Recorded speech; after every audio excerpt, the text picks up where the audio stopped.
could all please stand. Members in the audience, please stand. Our guest, I'd like to call the December 12th, 2019 Board of Commissioners meeting. Make sure I got this on. Call our meeting into order. I'd like to call on Commissioner Blair, if you would introduce our pastor for the evening.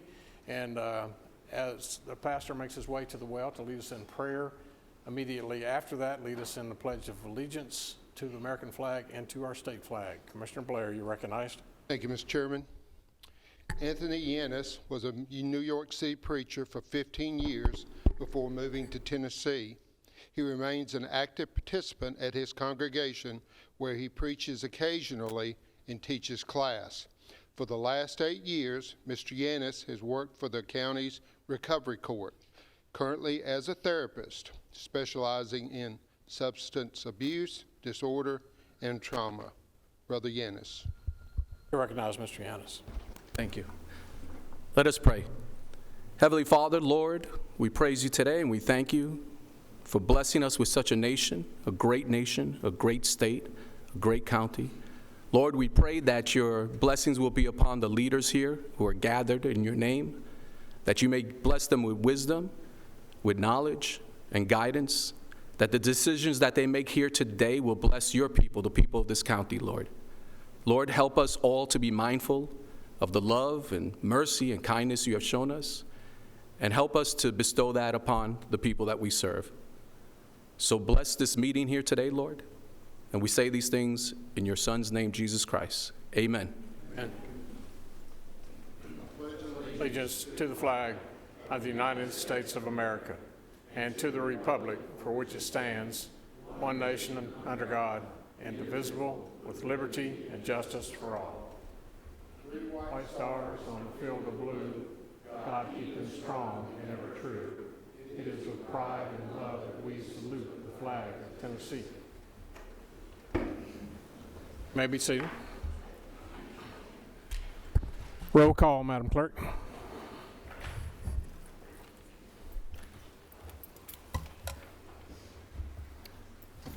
Commissioner Gammon? Here. Commissioner Piercy? Here. Commissioner Rather? Here. Commissioner P? Here. Commissioner Cook? Here. Commissioner Jernigan? Here. Commissioner Cush? Present. Commissioner Reed? Here. Commissioner Gurley? Here. Commissioner Blair? Here. Commissioner Allen? Commissioner Stevens? Here. Commissioner Johnson? Here. Commissioner Gammon? Here. Commissioner Harris? Here. Commissioner Dodd? Here. Commissioner Phillips? Commissioner McAdoo? Here. Commissioner Irvin? Commissioner Gooch? Here. And Commissioner Serena? Here. 20 present. We have a quorum. Now I'd like to call on Chairman Pro Tem Jeff Phillips for the approval of the minutes. Thank you, Mayor Ketron. I've reviewed the minutes. I find them to be in order with one exception. It's item K3B. That's the resolution for the historic Rockvale store and lease agreement. There was one paragraph that was left off that needs to be added to that resolution. And it's on your iPad. I believe it's on page 201 if you wanted to flip to it. But we just left out the part where it says that it would revert back to the county in case it stopped being used. Let me read that one paragraph.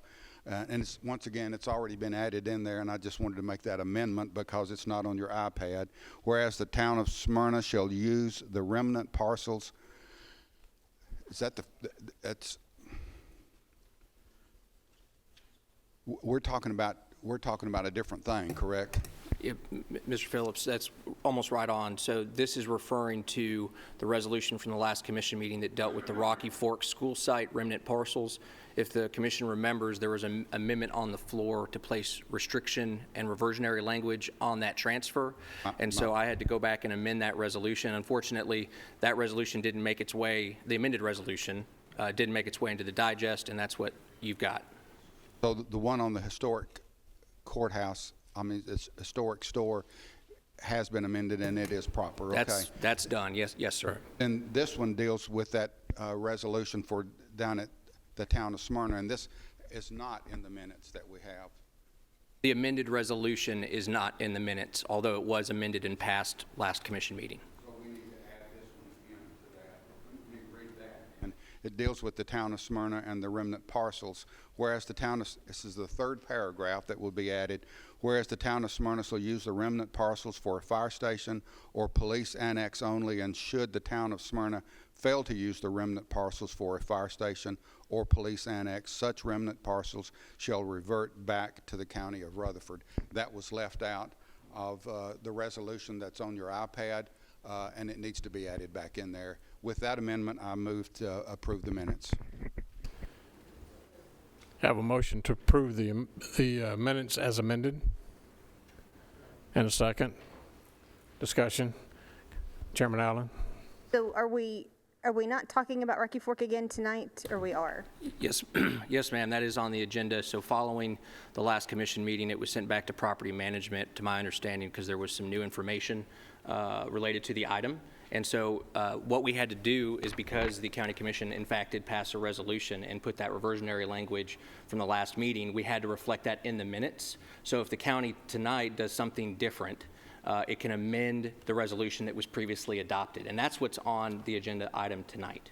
So that's the part where we know that there's going to be a land swap, so we're That's all going to be carving discussed that out. tonight. Yes, ma'am. It's just if Okay. somebody looked back at the minutes 10 years from now, they would know that the last commission meeting, what actually happened, and that's what we're correcting in the minutes per Mr. Phillips's amendment. Thank you. We have a motion to adopt the minutes and a second. Any further questions or discussion? Seeing none, all in favor of the motion signify by saying aye. All opposed? Motion carries. Next, we have item F on the agenda. We have no public comments tonight before us, but without objection, I would like to suspend the rules. We have some guests with us tonight who are here from the U.S. Census Bureau, so I'd like to take just a few moments to allow them to come to the well and talk about what the 2020 Census Bureau team is doing, not only here in our county, but across our state and across the country.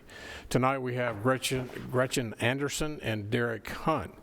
If you two would like to come forward, you'll be recognized, and you can explain to this body how important our census is as we head into, I think all numbers have to be turned in to the president by November of 2020. Is that correct? December 31st. Okay. All right. Please come around and address the commission. Good evening. Thank you for having us in this evening. We're going to keep this brief. As we all know, like Mayor Cutchin was just talking about, the importance of the 2020 census.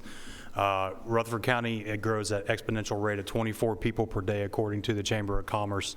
With that being said, that means that's a lot of new heads to be fed. That's a lot of new heads for schools. That's more wear and tear on our hospitals, more wear and tear on our roads. And we need to get as many people counted within the Rutherford County so that we can get that federal funding down to local and state governments, as well as proper legislation. We currently sit at roughly 45% of our goal as far as applicants within the U.S. Census Bureau. And with that being said, I'm going to turn over the mic to Ms. Gretchen Anderson. So yes, we need your help. We need your help in virtually every community in the county, because every member of Rutherford County that's not counted is going to lose federal funds for us next year. We only have until December 31st to get the count on the president's desk. And once that is counted, that is our federal funding, our proportion of federal funding for the next 10 years. Also, the congressional lines get redrawn in 2021, the year after the decennial census. And that's why this census is really, really important. Now, what we're trying to do is hire people in every community who have credibility within their home communities, and they can make sure if we need to call on them, we need them to go online and sign up to help with the census.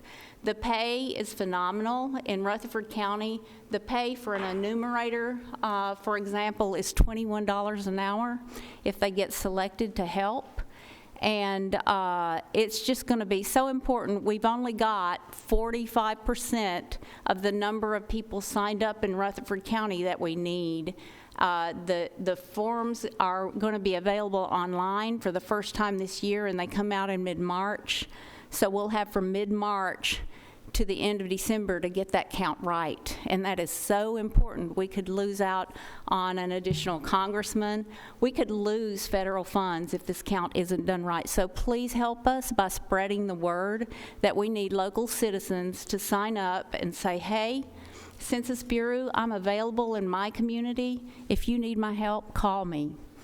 And that's where we need your ideas and your help. So we've sent out handouts and folders with some more information on there, things you can do, post to your website, tell everybody that this census is very, very important to every community in the country, because that's our proportion of federal funds. Thank you. Ms. Anderson, I do have a couple of questions on a couple of meetings I've been to. Correct me if I'm wrong, but I have been told previously that for every person we miss counting in Rutherford County, that equates to about $1,200 per person of federal funding that would come in, Yes, sir. come into the county, which is so important for us to help fund our all of our projects, our schools, et cetera. And the $21 something per hour. Also, federal benefits would be included? I was told that. Is that true? That is not correct. Okay. The only benefits that are included within that, is, of course, underneath the Affordable Care Act, the Obamacare, if you will. But I think that expired the December 9th for anyone to enroll, and you have to have certain criteria, X amount of hours within a certain time frame. Okay, so that was early on early in 2019 when I was told that, so that's okay. But not only the congressional lines will be redrawn, but also at the state level, our Tennessee Senate districts use those same numbers to redraw the lines for the Tennessee Senate and the Tennessee House of Representatives as well.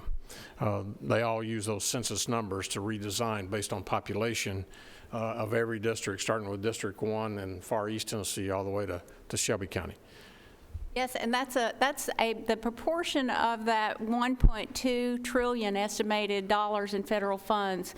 Our proportion is determined by that count. And you look at Williamson County next door, like they've got almost 90% of the people that they need signed up already. So let's get competitive here in Rutherford County and say we want our proportion of the funds of the people, who are moving in. They need to bring that federal funding with them, because we want those children, when they start school, the funds to be there so that they're not in some,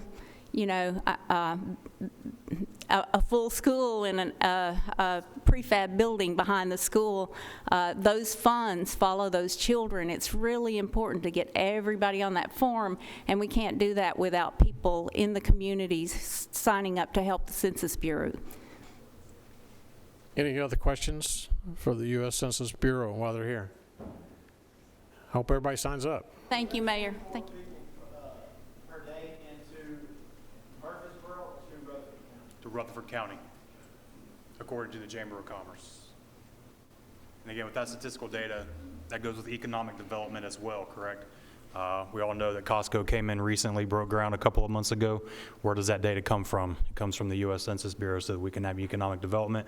That in turn makes us have a thriving community. Thank you for your time. Thank you very much. We'll call the commission back into order. Now I'd like to call on item number G, elections and confirmations. Chairman Reed, if you would please come forward for our elections and confirmations. Under item G1, elect the notaries. Commissioners, listings of the notaries may be found on your iPad. I hope you've had an opportunity to review those before the meeting. Mr. Chairman, I move to confirm the election of these individuals as Rutherford County notaries. Have a motion and a second? Any questions, discussion? Seeing none, all those in favor of saying aye? Aye. All opposed? No. Motion carries. Item G2, reannounce of one vacancy for Beer Board alternate. Item G3, steering wishes to confirm Donna Barrett to the Central Tennessee Regional Solid Waste Planning Board. Mr. Chairman, I so move. Have a motion and a second. Without objection, all those in favor signify by saying aye. Aye. All opposed, motion carries. Item G4, steering wishes to confirm Commissioner Shanto Sereno for the Agriculture Advisory Board. Mr. Chairman, I so move. Have a motion and a second. Without objection, all those in favor signify by saying aye. Aye. All opposed, motion carries. Item G5, steering wishes to confirm Francis Mosby for the Correctional Work Center Board. Mr. Chairman, I so move. Have a motion. Is there a second? Commissioner?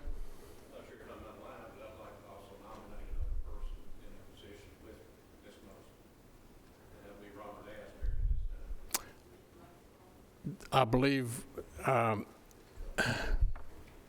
right, hang on just a second.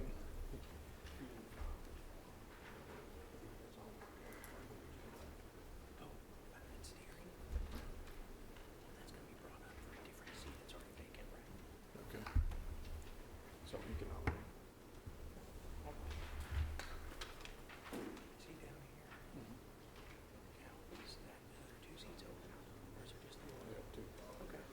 She's taking that one seat, and then he's going to be brought up for nomination for that other open vacancy, right? This, all right, this is on the workhouse board. Yeah, Francis. Okay. She turned it down. Right. But he can be considered this month when they open for that particular seat. I'm going to ask our attorney it can be done, okay? Mr. Asbury didn't turn his form in timely for us to put it onto the agenda, so it's later if you'll notice on your agenda, but in counsel with the attorney, he can be nominated from the floor tonight. Yeah, correct? just building off of that. So when this came through steering, there was discussion, and Mr. Stevens, you brought this up. You might shed some light on it as well. But there's a policy, I understand, that there's a time frame which you have to file your application for an open position. I don't believe that a couple of the applicants didn't meet that time frame. So as to the one that did, the steering voted on that and passed that one forward, and that's the one that Mr. Reed has brought to the commission now. I understand there's a other vacant seat open, and those that filed late would be considered down at item K6 under the Steering Legislative Governmental Committee, and there can be nominations of those individuals taken from the floor, despite the fact that they didn't get their application in on time. That's okay. I'll get to it. We have a motion. Commissioner Gammon, you're recognized. Yes, I'd like for it to be noted that I'm going to declare Rule 10 on item number 5 and abstain on this vote. Commissioner Gammon declares Rule 10. Mr. Reed.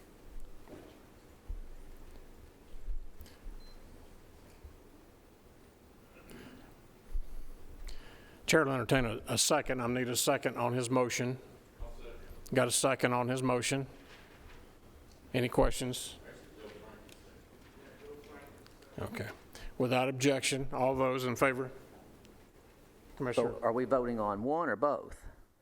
Just one. So is he going to make his nomination? Now's the time to make the nomination and waive the rule. I'll defer to Mr. Stevens on this one. He's been on this commission much longer than me. If you want to take all the nominations all at once, wouldn't that abrogate the whole policy of getting your application in on time? Well, the policy was written, and it said that if other nominations are brought forth, that the commission could waive the rule that the application be turned in a week before the meeting. Okay. So it seems like now's the time to do that, and we just vote to say we're going to waive the rule on this and allow this applicant to move forward.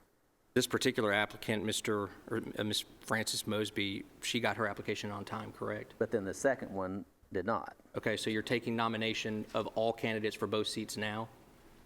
It seems like you would do that under the elections and confirmations Okay. portion of the meeting. It may be better to withdraw all standing motions and simply to defer this item down to the steering committee agenda once we get to the latter part of the agenda.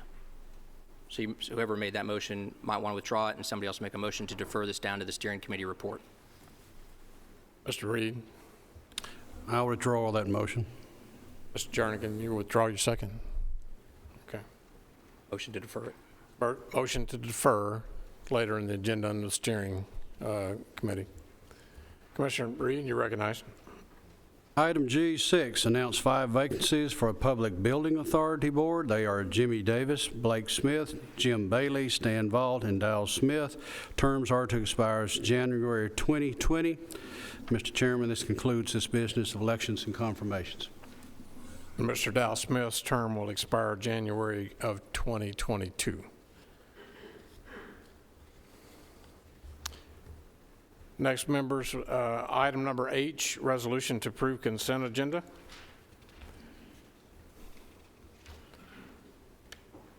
Chairman Pro Tem, you recognize.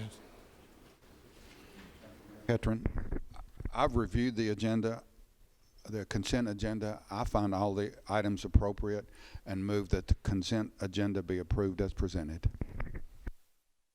I have a motion and a second. Any questions or discussion?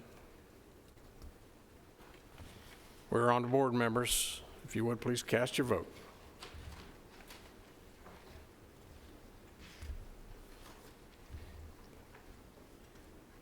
Anyone that did not vote and wishes to vote, or anyone who would like to change your vote, you may do so now.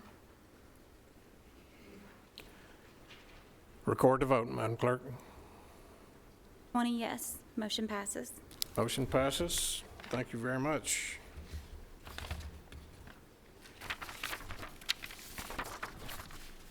We have no unfinished business at this time. It's now, we're not quite 6:30, but we have no public hearings tonight due to no rezoning request on public hearings as required at this time. So we will move on to the next agenda item, reports by standing committees. First, we have Budget, Finance, and Investment Committee. Chairman P., you're recognized at the well.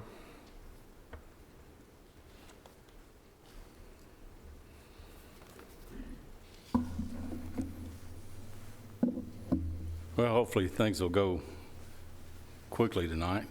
Our first item, item K1A, is a resolution whereas the Rutherford County Sheriff's Office has seized and continues to seize, as authorized by state law, property acquired and accumulated through certain criminal activity. And whereas such property is subject to judicial forfeiture and sale at public auction pursuant to TCA 39-11-701.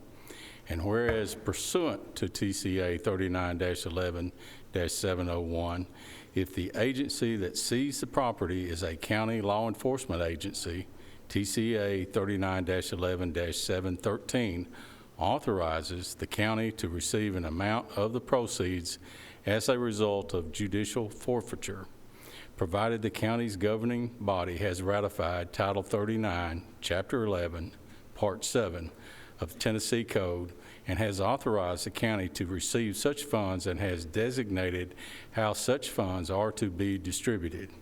Whereas TCA 39-11-713B3 and D together provide that all such funds shall be designated for law enforcement, shall not be used to supplement salaries of any public employee or law enforcement officer, and shall not be used to supplement other local or state funds.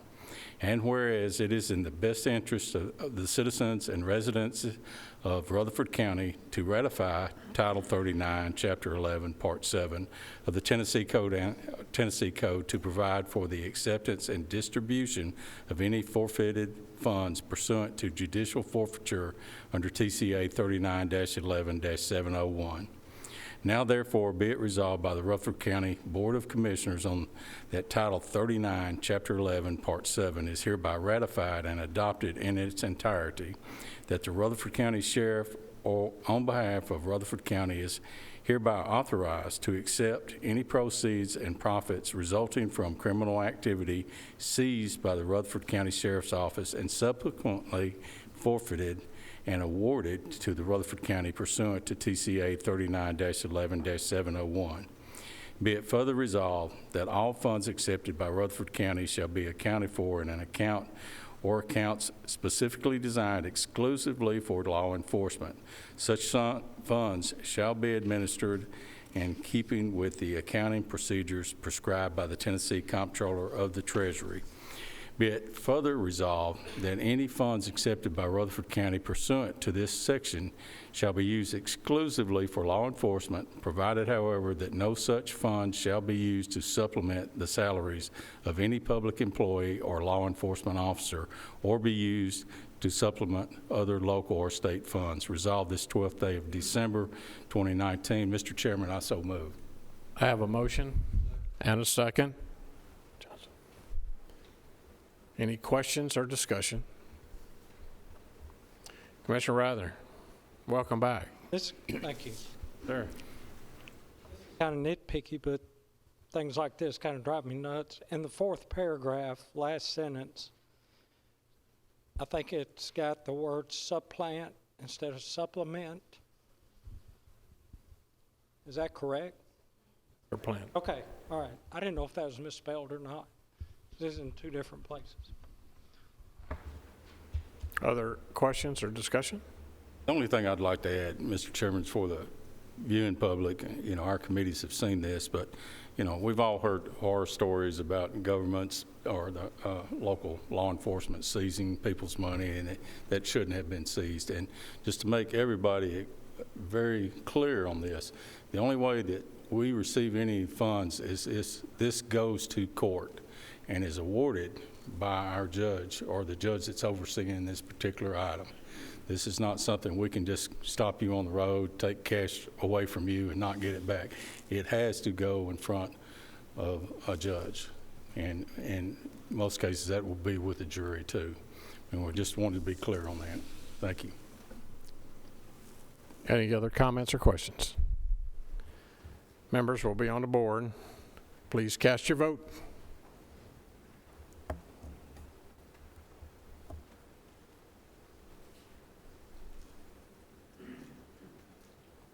Commissioner P.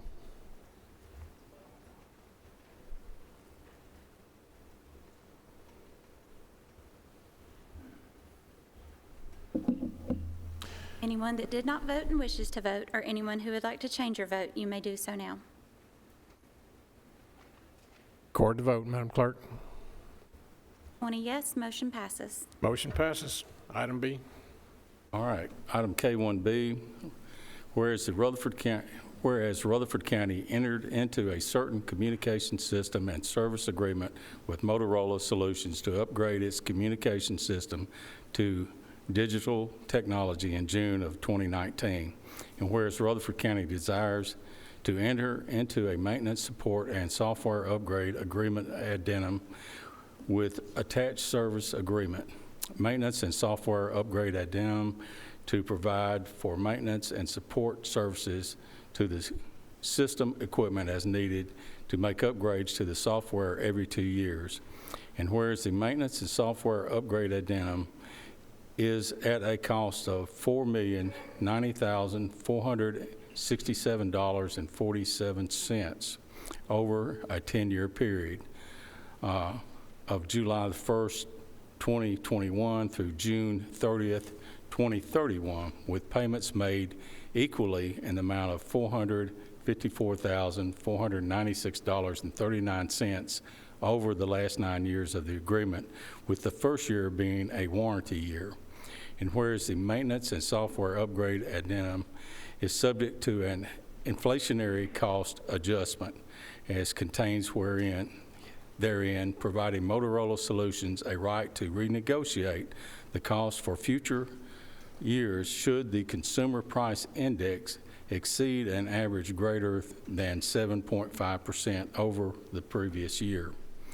Therefore, be it resolved by the Rutherford County Board of Commissioners that the county mayor be and is hereby authorized to execute each maintenance and software upgrade addendum subject to the approval of the county attorney with Motorola Solutions for maintenance and support services to the system equipment as needed to make upgrades to the software every 2 years at a cost of $4,940,900 $4,090,467.47, with payments made equally in the amount of $454,496.39 over the last 9 years of the agreement, with the first year being a warranty year. Resolved this 12th day of December 2019. Mr. Chairman, I so move. I have a motion and a second by Commissioner Jernigan. Discussion. Chairman Allen, you're recognized. The other night in budget, we discussed the inflationary language, and we were told by the Motorola rep that there was no inflation, that it was built into the price, and that we had expected that that piece was going to be negotiated, the contract language, that piece was going to be negotiated out. Can you explain how we got to the 7.5% index? I will try. When we dug into this, and I may refer back to our finance director in a moment, but there was actually a 3% index price built into that. So they were looking at a 3%. If it went over 3%, they wanted to be able to renegotiate. We looked at that and we said, no, we'll do it for 10. And so we ended up compromising at 7.5%. Now, just to put that in perspective, over the last 5 years, we have not reached 3% on the consumer index. So hopefully that made me feel better when I saw the figures there, but that's where that came from, unless you want to add more, Lisa. And please fill in the spots if I miss anything.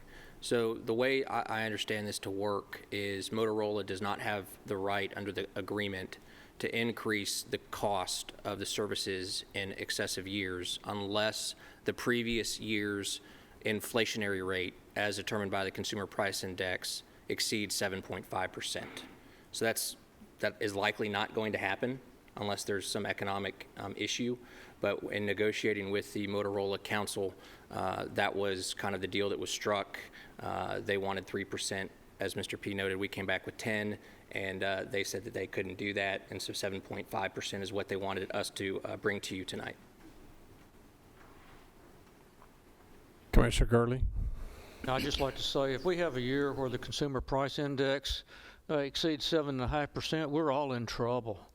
We're probably not going to be buying much. We're probably, we might even forfeit our contract and shut down the radio system if that happens. So I think that's a pretty reasonable thing. And I'd like to say here, this seems like a lot of money, but you know, it's like if you bought a computer this year and you didn't do any software upgrades over the next 10-year period, because I can guarantee you the radio systems today are primarily software.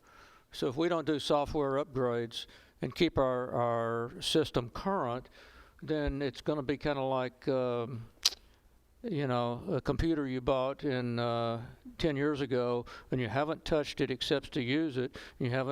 You've turned off automatic upgrade and you haven't done any upgrades, it's probably not going to function. So I think this is, while costly, is an important piece of upgrading our communication system and technology into the 21st century. Thank you, Commissioner. Other comments? Commissioner Gammon. Yes, sir. I had a question on the warranty. Reads there twice, a year of warranty. Is this a warranty that, how does it start? Or when does it start? At what point does it start? First year, it says first year being warranty. I can add to that. So, and I believe that there's a Motorola rep here, but I don't think it's necessary to call him up unless I get something wrong here. I believe that 1-year warranty under the anchor agreement that we've already signed starts 1 year from the date of system acceptance. Right. So that's probably going to be later this year, and then a year from whenever that system acceptance is, you're looking at 2021, right? So that's when the payments would start.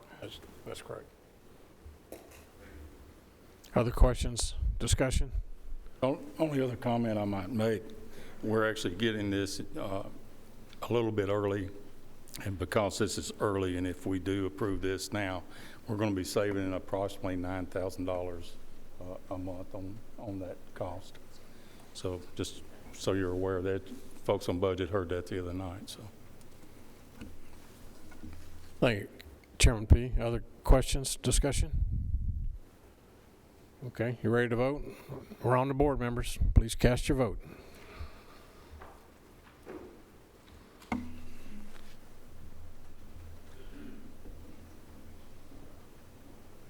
Anyone that did not vote and wishes to vote, or anyone who would like to change your vote,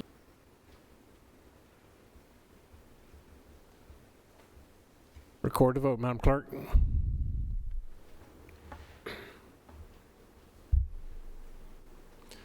Motion yes, passes. motion passes. Chairman P. I walked away a little bit soon. If you notice, you've got items C and D on the iPad. Those have been pulled from the agenda, so we won't be seeing that tonight. Members, Members, I need a motion to defer C and D. This is dealing with the Hillwood property in Smyrna. Our property assessor, as of day before yesterday, I believe, received the leasehold agreements that he and Mr. Bobby Lee, the attorney, had been seeking. Mr. Bobby Lee was planning on being here tonight, but he had knee surgery, and they just received the leasehold agreements. So they want to have an opportunity over the course of the next 30 days to review those leasehold agreements with Hillwood Properties there at the Air Force Base, or at the old base. So they have asked that we defer this and put it on first on the agenda at January 2020 meeting. I have a motion to defer and a second. Discussion? Questions? Commissioner Allen. Okay, the whole reason we were needing to do the workaround, excuse me, was because the property assessor had disrupted a process that was already in place and had been approved all the way up to the state comptroller's office. So I'm not clear why he needs to look at the leasehold. And there may be a perfectly good reason, but explain to me why we need to hold off the workaround when he's been part of the problem. I'm just not clear. Without objection, our property assessor is here. Without objection, I'm going to call the property assessor to come and explain that information. Mr. Mitchell, if you want to come and share with the commission, give us your opinion why it's necessary to see the actual leasehold agreements that you've been trying to obtain for, I don't know how many years, 2 years, et cetera. So without objection, we'll go into recess to allow property assessor to give an explanation to the question from Chairman Allen. You're recognized. Thank you, Commissioners, for this opportunity to address the matter. First, myself and my office follow the law. The law charges. If the law changes, we follow the new law. You do not want an assessor of property that does anything less. Fairness and equity are the cornerstones of the public trust. And I know we all share the same goal in keeping a fair and equitable tax base in Rutherford County. Second, you should know the law changed this year on the structure of pilot agreements, and the lawyers that are paid to write and evaluate these agreements should address how those changes affect the pilots in Rutherford County going forward. Third, in my experience, when someone has a pilot agreement that alleviates their taxes, they are more than happy to share that information with my office, and we follow the law accordingly. To address the subject at hand, we have requested the pilot documents for 2 years. We did not receive them until this week. You should be aware there's an ongoing appeal, not a lawsuit, over these documents. If the documents do what they're supposed to do, there will be no assessment. If the documents do not, someone should ask, why not? We do not write pilot agreements. we interpret the pilot agreements according to the law. If someone does not agree with our interpretation, they appeal, and we follow the outcome of the appeal. Again, this is currently under appeal, and there will be no assessment if the law requires no assessment. To be clear, I applaud the creative approach our economic development professionals and airport executives use when trying to improve Rutherford County for this generation and generations to come. I believe everyone involved should follow the law. And when drafting pilot agreements, everyone should follow the law when interpreting the pilot agreements. Thank you. Any questions for our property assessor? Seeing none, thank you, Mr. Mitchell. We'll come back out of Mr. Mitchell. Rob? We need that, what you read. It's got to be part of the official record. Thank you, sir. Okay, we're back on the motion to defer. I have a question. Yeah, question? I may be withdrawing that motion. Robert, you were in steering with me when this came up, and Rhonda, you brought up a good question. The commission had made a deal prior. The law apparently has changed, right, on the pilot program, apparently. But regardless of that, the commission had made a deal. So, in my opinion, we should uphold our deal whether the law has changed or not. We made an agreement, we signed a contract. So, Mr. Chair, I'm going to withdraw my motion to defer. Okay.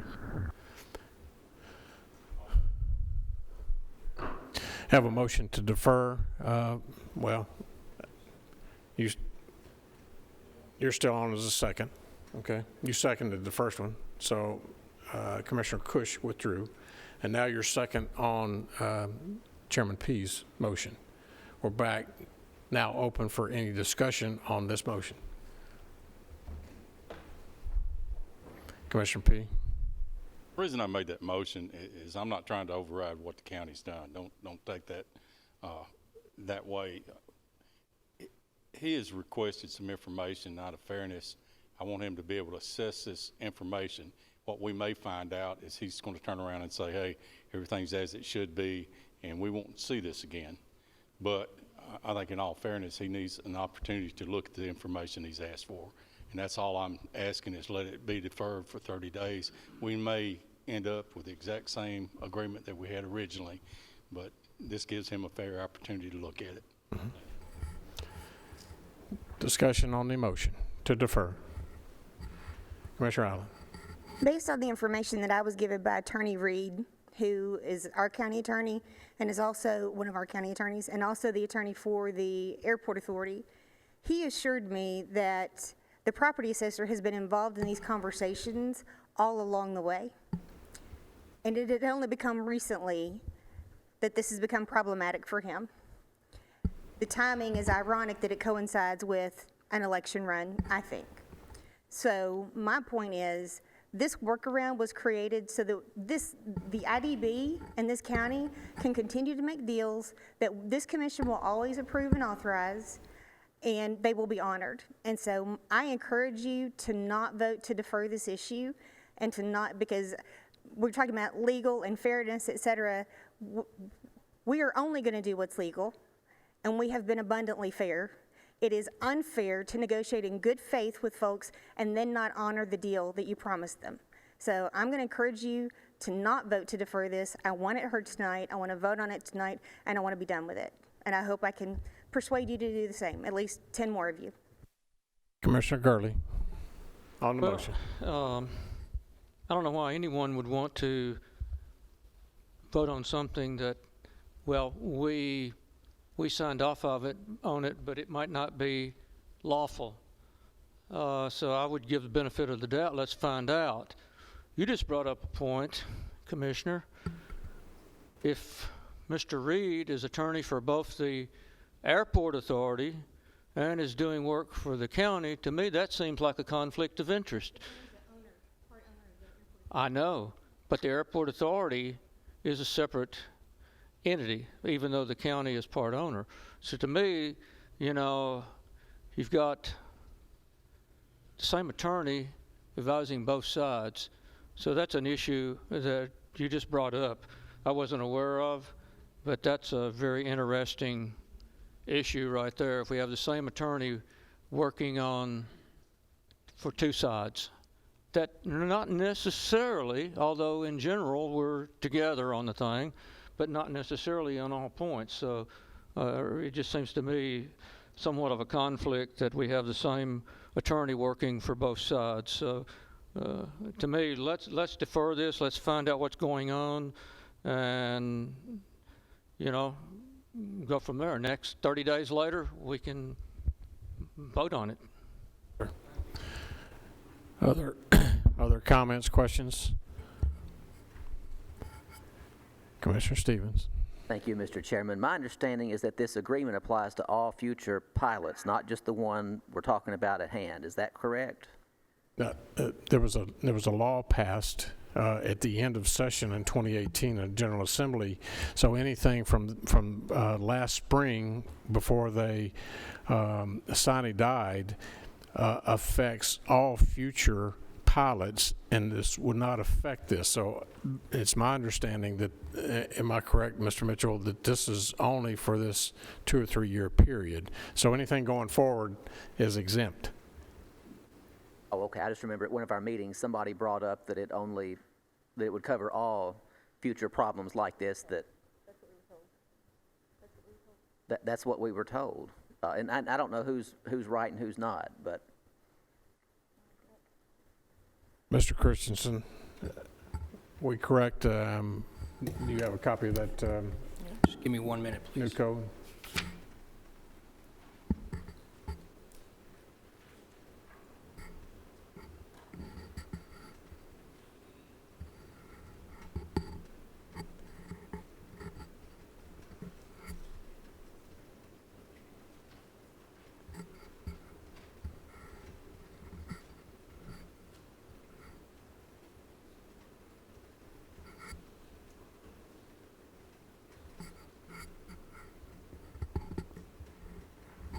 It's my understanding that Mr. Stevens is correct. So this is not just going to apply to this particular pilot program at issue here, but would apply to other ones where we've done a pilot program. And if there are ad valorem taxes that are assessed by the property assessors, this would apply to those as well. Oh, future? Moving forward, that's the way I'm reading it. That was what I remember hearing at one of the committee meetings, was that if the county enters into a pilot agreement in the future and the assessor decides to assess taxes anyway, that this agreement would solve the problem because the entity would pay the taxes to the county, even the county would pay the taxes over to the IDB, who would then turn around and give the money right back to the company. Correct. So it's a workaround to solve this very problem if it happens in the future. That's what I understood from one of the meetings. So, correct. So if that's the case and it doesn't affect just this one situation, there's no reason why we can't move forward and just do this tonight. And if the assessor decides on this case he's not going to assess taxes after all, we've got to work around for in the future if the problem comes up again. So.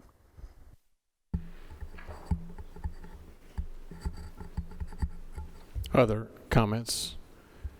Other discussion? If Commissioner nobody Allen. has anything else, there's just one more thing I wanted to say, and that is on the merit of this particular agreement. This land has been off the tax roll for 40 years. It's not like we're giving anything up to make this deal. We've not been collecting taxes on this property for 40 years. So this company has come in and they are providing roads, infrastructure, jobs, economic development to an area that has not previously had that. So it's not like we're giving anything away. It's not like we're taking any money out of the coffers. All we're doing is getting roads and jobs out of the deal. So again, that's my point in saying there's just no need to defer this. Commissioner Dodd. Thank you. I did want to just confirm that and I'm glad y'all brought it up and are compelling us to reflect back on the meeting. We did have a meeting where it was explained thoroughly that Mr. Stevens is correct. Also, I think it went through steering. It was resolved. Steering moved it forward. It went through another committee, resolved, moved it up to the county. So I'm kind of curious why, if it goes through committee process, it gets pulled again. We may be seeing that on another issue tonight. So I thought we had it resolved. I'm certainly content with the activity of the committees prior to tonight, if what we have here is what made it through committee. Sure. When I first took this office in September of last year, this was one of the loose ends that was left on Mayor Burgess's desk. So this is one of the issues that's been hanging around for a long period of time. So I tried to bring both entities together to start the dialogue. It didn't make sense to me that we would end up in a lawsuit suing ourselves. So we were part of, since we are, Rutherford County is part of the Airport Authority, and the property assessor's office is part of the county, then those dollars to go into court, we would end up paying for it ultimately, so we'd sue ourselves, and that doesn't make sense to me. Since day one, I have been told that they did not have the leasehold agreements in order to determine whether there's taxes that should be paid or not. And yes, it has traveled through all the committees, but that information was not turned over until this week. I believe it was Tuesday of this week did Hillwood release that information. And they were just asking for 30 days to review that to see if there's any taxes owed for the last 2.5 years, 3 years, whatever it may be. That's my take on it. Any other further questions? Yes, ma'am. I guess I just don't understand how what you just said is going to change this vote, because this design is so that if our taxes are owed, they're paid, and then it works its process through the county, back through IDB, and is remitted back to Hillwood. So I'm still not clear as to why only receiving the leases just now in any way impact this vote.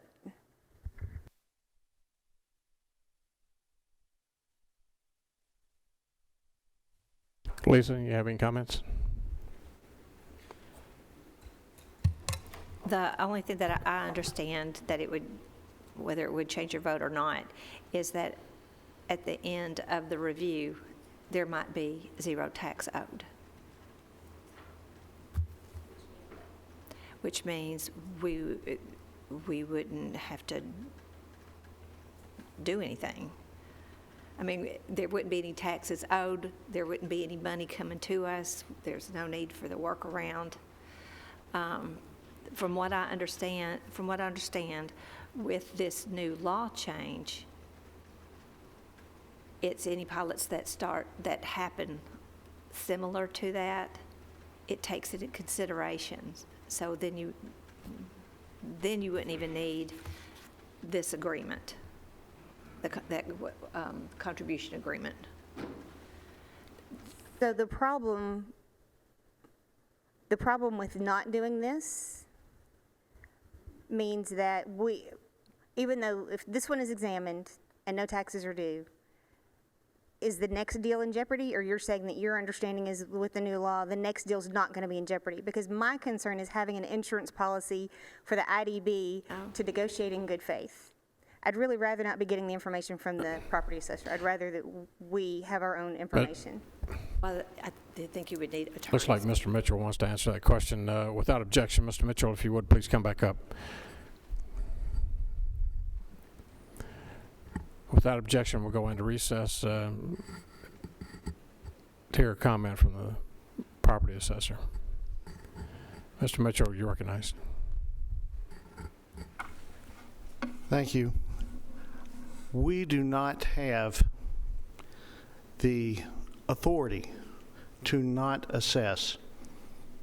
You might not like to hear this, but you do not have the authority as a commission to tell an assessor not to do their job. We are required by statute to assess all leasehold interest if they exist. It's not dissimilar to someone going to a restaurant, paying for a meal, or not paying for a meal, eating the meal, and when the check is brought saying, I have a free coupon at home, you don't charge me. The waiter does not have the authority to just say, Okay, I believe you. They asked for the coupon. Until this year, we were required to ask for coupons on leasehold interest, which is very complicated, and it's technical, and it's not something that you would be expected to understand. Jeff Reed admits that it's complicated, and he doesn't fully understand it. We are required to assess. Going forward, there will be no assessment of leasehold interest by statute. For this reason, it is not uncommon for there to be leasehold interests which are unintentional. Regardless of them being intentional or unintentional, regardless of what you may or may not have intended, we have to make sure that the citizens of Rutherford County's best interests are being looked after. And that requires us to look for every legal leasehold interest that is out there to determine if one exists. If one does not exist, we will not assess it. Without the documentation, we are unable to do that. For 2 years, we've been requesting it. If it exists, the question that we need to ask is, why has it taken so long? I think that's what each of you should ask. Why has it taken so long for someone that has a legal document that says they do not have to pay a leasehold interest? Why were they not forthcoming in bringing it to your county government to make that determination, to make sure that you have not accidentally encumbered the citizens of Rutherford County with a debt that was not intended to be placed on them? Now, why this has taken the political bent, I don't understand. 2 years ago, if we had gotten the information, this could have been resolved. But at every step along the way, there were roadblocks placed up. Personally, it makes no difference to me as an assessor what is done with the tax dollars. That's for you, the tax assessors of this county, to determine. I simply am required by statute to assess the property. I don't have the luxury of picking and choosing what I will do. Assessors will be removed from office if they do not assess the property. Now, you don't want an assessor that's going to pick and choose and be fair to everybody else, except when it comes to your pet project and decide to look the other way. That won't happen. And to try to characterize this, Ms. Allen, as being political is totally false. If it was political, it wouldn't be here right now. Because this in no way is fun for an assessor to have to sit up here and try to defend doing his constitutional duty. Now, if there's any valid question, I'll be happy to answer it. If you want to put it off till later, that's up to you. You may put it off till later. It will not change anything going forward because state law has changed, and this is unnecessary. We're not in a lawsuit.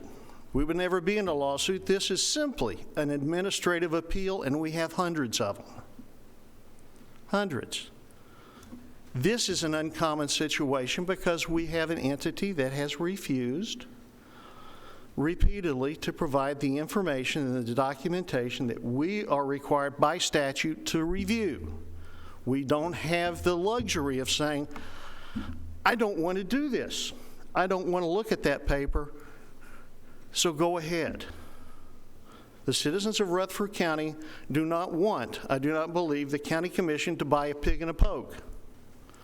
They want somebody that's going to look in the bag and make sure that they're getting exactly what they intended to buy. That's my job. That's what I took an oath to do. And regardless of the amount of pressure, I'm going to do my job, Ms. Allen. I'll take any questions. Questions for Mr. Mitchell? Okay, Mr. Ruther. Mitchell, if we vote on this and move it on through, does that in any way inhibit your ability to assess these now leasehold agreements you have? You will still do that, correct? I will still be required to review the leasehold assessment. Okay. So making this go away won't achieve that. I'm required by statute to look for them. We've heard that a couple times. So even if we approve it, you're still going to do your job and assess, okay? If we defer it, you're still going to do your job and assess. If you approve it and you find nothing, we're at zero. If we approve it and you assess and you find money, the county is still at zero because the taxes are going to be paid and paid back around to the leaseholder, correct? Or to the IDB, back to the leaseholder. We would actually be a little bit behind because there are going to have to be modifications to the accounting systems that will be a charge associated with that to achieve this. Minimal charge? Pretty minimal. I don't know. That's. My point is, whether we approve this or not, you're still going to do your job. You may come out and find out zero. You may find out there is tax money, which still doesn't benefit the county, so to speak. That money is passed through, kind of makes a circle. So regardless of how we vote, you're still going to do your job, right? That's right. So whether we approve it or defer it, we're going to end up in the same place. Is there taxes owed? Are there taxes owed? Are there not? If they are, then it'll go through the process and go in a circle. Regardless how we vote, that is going to take place. So deferring it changes nothing. All it changes is the transparency in the process. You get to know, Commissioner, you will know exactly on what you have voted on. Right now, you don't know, we don't know if there is zero or $50 million. We don't. The way I understand this process, it has been designed to, regardless, that money circles around. So the transparency would come from the assessor's office that, yes, we have assessed and here's the numbers. But to us, the numbers, if it's $10,000, that $10,000 goes in a circle. It could very well. That's the way it would work. For me, if I was going to give away taxpayer money, I would want, before I voted on it, I'd feel better. And it's not me. It's for you to decide that. If you feel comfortable giving away something that you don't know the amount of what it is, which is the only thing right now. We don't know the amount. And I really don't care. I really personally don't care what's done with it. But the process is in place to do this. I take offense to the mischaracterization that I'm trying to mess up a deal, which is the furthest thing from the truth. I didn't make that characterization. No, you didn't. It's been implied. You know, and that's what's been repeatedly implied, and it's incorrect, and I do take personal offense to that. My office does as well. Well, sorry to keep going. I don't want to get in the weeds over that. My point is, regardless, you're still going to do your job, and the result, regardless, is going to net the same. Is that a true statement? That should be. Regardless of you doing your job and being totally transparent in your job, regardless of our approval or deferral, the net result will be the same. Whether there's taxes owed or not, the net result will be the same. Is that sound like a pretty true statement? That's as I understand it. It would if there's 30 days and there's nothing there, then you would have to do nothing at all, and the county wouldn't call no other expense. They're not going to pay the taxes right now anyway. If this is passed tonight, I guarantee you they will not pay any taxes. It's under appeal. So the county's not going to get any taxes in. So it won't make a difference. It's not going to make a difference to the financial bottom line right now for Rutherford County. It's simply a full court press to get something approved, which I believe hides what's really happening. And I really don't care. Personally, I don't care what you do with the citizens' tax dollars. I may personally care what's done with mine, but as an administrative office, that's not my job. That's your job. If you want to give it away and you do not care how much money of the citizens you're giving away, then that's for you to decide and vote on it and go on record that transparency is not important. But my office doesn't care what you do with the tax dollars. Any other questions for Mr. Mitchell? Thank you, Mr. Mitchell. We'll come back in session. Thank you very much for those comments. Other questions or discussion? We have a motion to defer on K1, C, and D. Motion's been made and seconded. I really hate to beat a dead horse, but I fortunately had Jeff Reed's number in my phone, and so I asked him, and he said the tax that was levied was not based on leases, but the assessor's office had the lease between the IDB and the airport authority for months. The subleases were exchanged by the parties to the tax appeal this week as part of the discovery process. So I just want to make sure that everybody is clear that there was no nefarious reason that leases were withheld. So just want to make sure we're all operating on good information. Other questions? Chairman Harris. When we brought this to Steering, I thought we had it taken care of. So I'm a little confused as well, but I want to put this out there. Bob Mitchell's department is hired an attorney, so that's costing us money. The airport authority has already accumulated up to $40,000 in attorney fees. So, like you said, we are suing ourselves. And to my understanding, we had a bill. I was under the assumption that we had a bill on this. So I'm going to agree with this out. I think my vote is that we need to go forward. Other questions or comments? We're back on item K1, C, and D to defer to January. Any other questions or discussion? Seeing none, we'll be on the board on this one. Members, please cast your vote.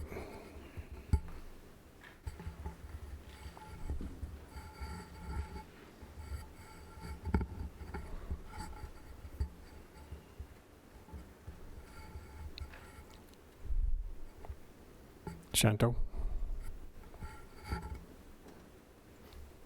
Anyone that did not vote and wishes to vote, or anyone who would like to change your vote, you may do so now. Record the vote, Madam Clerk. 7 yes, 13 no, motion fails. Motion fails. All right.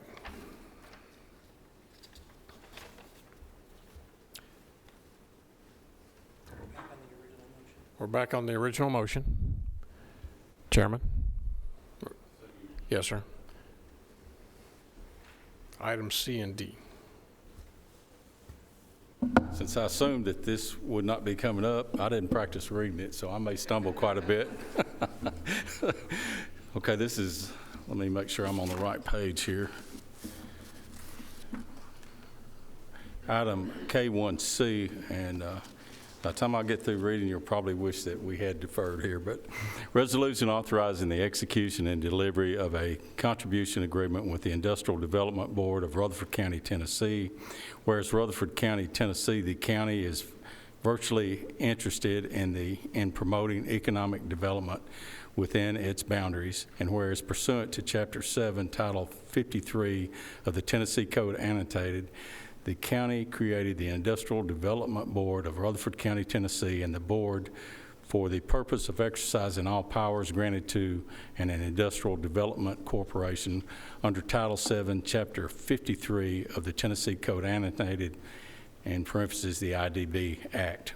And whereas the board is authorized under the IDB Act to acquire property, enter into lease agreements with, and negotiate and accept payments in the lieu of ad valorem property taxes from manufacturing, industrial, commercial, and financial enterprises in accordance with the provisions of the IDB Act for the purpose of maintaining and increasing employment opportunities in the state of Tennessee, for instance, pilot transactions, and whereas the county understands that notwithstanding a pilot transaction, ad valorem taxes may be imposed against a party leasing property to the board or a party leasing property from the board, each with a lease party, for property that is subject to a valid agreement of payment in lieu of taxes, a pilot property, which taxes were not intended by the parties to the pilot transaction.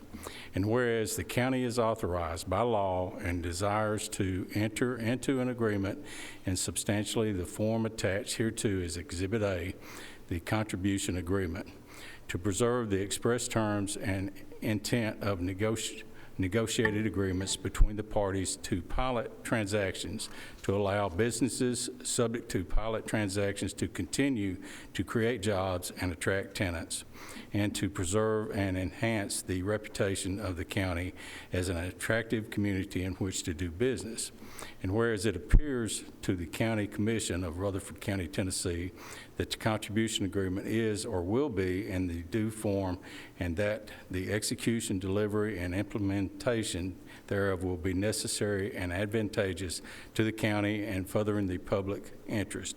Now, therefore, be it resolved by the County Commission of Rutherford County, Tennessee, as follows.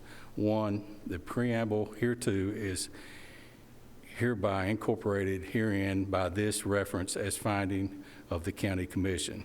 2, the form, content, and provisions of the contribution agreement are hereby approved, and the county mayor is hereby authorized and directed to execute and deliver the contribution agreement on behalf of the County Commission in substantially the form now before this meeting, or with such changes therein as the county mayor may approve, the mayor's signature affixed thereto to the conclusive evidence of such approval. 3, the county mayor and other appropriate officials of the county are hereby authorized and directed to take such further actions as are deemed necessary or advisable to carry out the intent and purposes of the contribution agreement, and this resolution upon the terms and conditions stated herein and the contribution agreement. Herein and the contribution agreement. The county mayor and other appropriate officers of the county are hereby authorized, empowered, and directed to do by any and all such acts and things, and to execute, acknowledge, deliver, and if applicable, file or record and cause to be filed or recorded in any appropriate public offices all such documents, instruments, memorandum, and certifications contemplated by the contribution agreement and this resolution, as may in their discretion be necessary for desirable to implement or comply with the intent of this resolution and the contribution agreement. Resolved this 12th day of December 2019. Mr. Chairman, I so move. I have a motion and a second by Chairman Allen. Any questions or discussion? Commissioner Gurley? Yes, I'd just like to say that, this property has been off the tax records for the last 80 years since the base was acquired for the Air Force Base in roughly 1940. So we're not collecting any taxes on it. So I'll be voting for this tonight. That being said, I think we need to look hard and careful at how we give away stuff in Rutherford County. We give away stuff, and then we have to come back and provide support for all that. And the support is costing more than whoever came here was going to provide X number of jobs or X this or X that.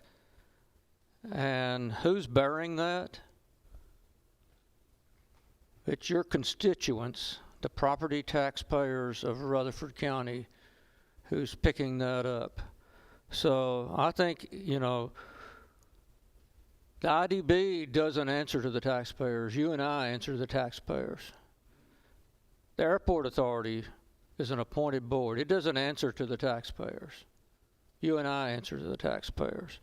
We have no real input over a lot of this stuff until it gets right here in the final stages, and that's when we find out about it.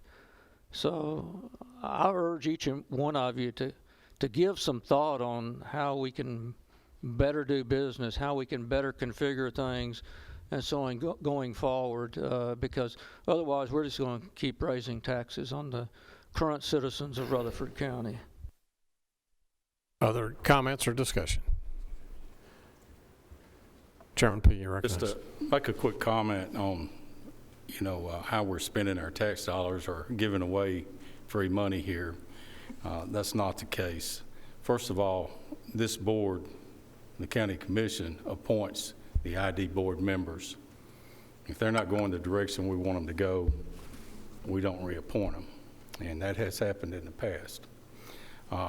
Just so you know, if we give $1 to any business that we've mentioned in these, they have to repay that 3 times.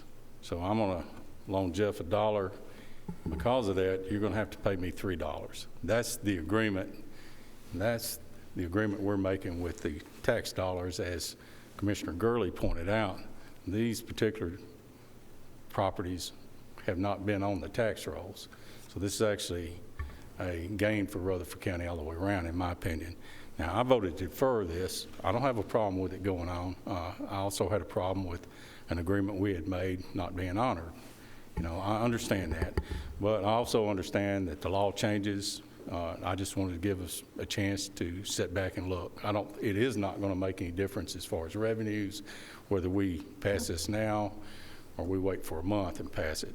The monies will circle back with our agreement, our original agreement, and stay just like it was. This is a workaround, and actually what we'll see next is the mechanism how we do that. Thank you, Mr. Chairman. Other discussion? Chairman Allen. I always want to make sure that I'm operating on good information. So one of the things that I also asked Mr. Reed was, don't we build in performance guarantees, which were exactly what Commissioner P. just referred to. And he said Hillwood did build what they were supposed to build in this case, so they have done what they agreed to do. So just so you know, they have been good partners in this. Our IDB board, anytime we make an agreement like that, always checks for us. And if a company, and they haven't done that yet, to my knowledge, does not give the payback that they guarantee or the guarantees, then we pull the money and the taxes are due then. So we haven't had that problem, and the IDB board has done an excellent job of making sure that these people do what the agreement says. Thank you. Any other comments or discussion on the motion? We have a motion and a second. Members, you'll be voting on K1C on the motion. You'll be on the board. Please cast your vote.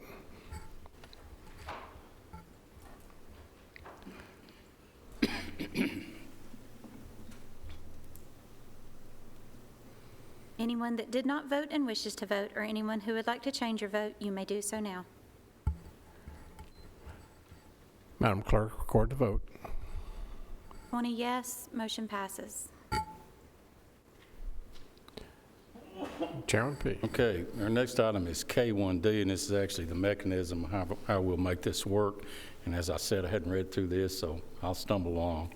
Resolution amending the tax levy resolution for the fiscal year beginning July 1st, 2019, to implement the terms of the contribution agreement with the Industrial Development Board of Rutherford County.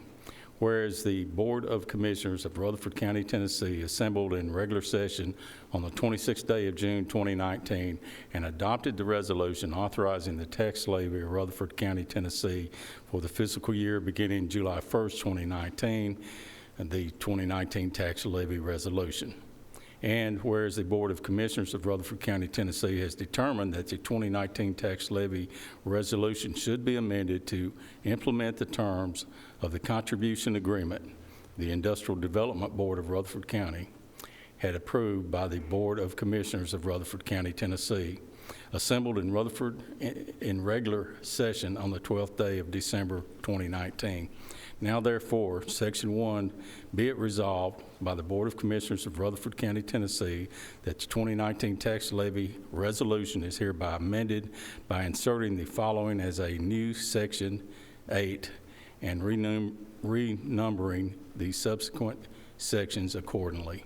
Section 8, be it therefore resolved that notwithstanding the allocations to certain funds as set forth in Section 1 and Section 7, and taxes paid to respect to property that is subject to the terms of the contribution agreement, the Industrial Development Board of Rutherford County, approved by the county on the 12th day of December 2019, shall be deposited exclusively to the county general fund at the full rate of $2.2194 on each $100 of taxable property. The clerk and master and the trustee are hereby authorized and directed to make such appointment accordingly. Section 2, be it further resolved that all resolutions of the Board of Commissioners of Rutherford County, Tennessee, which are in conflict with this resolution, are hereby repealed. Section 3, be it further resolved that this resolution shall take effect from and after its passage, the public welfare requiring it. This resolution shall be spread upon the minutes of the Board of Commissioners. Resolved this 12th day of December 2019. Mr. Chairman, I so move. I have a motion and a second. Commissioner Allen. Discussion? Comments? Seeing none on the motion of K1D, members will be on the board. If you would, please cast your vote. Thank you, Chairman P. Anyone that did not vote and wishes to vote, or anyone who would like to change your vote, you may do so now. Madam Clerk, please 20 yes, motion passes. record the vote. Motion passes. Thank you, Mr. Chairman. Members, next on the agenda is item number 2, Health and Education Committee, no report. Chairman. We do not have a report, but I just want to confirm for everyone, after speaking with the Health Department and also Rutherford County Schools, we will not have a meeting in December. So the December meeting has been canceled. We won't meet again until January 28th. No meeting in December for Health and Education. Next on the agenda is item number 3, Property Management Committee. Chairman McAdoo, you're recognized.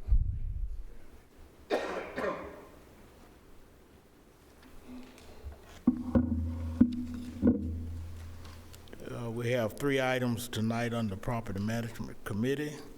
First one, resolution to approve agreement with PBA for expansion of the Rutherford County Archives building. Resolution, whereas the attached agreement for expansion of the Rutherford County Archive building between the Public Building Authority of Rutherford County, Tennessee and Rutherford County, Tennessee provide for the expansion of the Rutherford County Archives building, including any remaining design matters and all construction aspects of the project in order to meet the needs of the citizens of Rutherford County. And whereas it is in the best interest of the citizens of Rutherford County for the county to execute said agreement with the Public Building Authority. Now, therefore, be it resolved by the Rutherford County Board of County Commissioners that the county mayor and other appropriate officials be and they hereby are authorized to enter into and execute for and on behalf of Rutherford County, Tennessee, the agreement with the Public Building Authority, a copy of the same being attached hereto and incorporated herein by references as same being attached by references as it set forth herein at length verbatim. Resolved this 12th day of December 2019, now so move. I have a motion and a second. Commissioner Johnson, any discussion, comments? Members, you'll be on the board. Please cast your vote.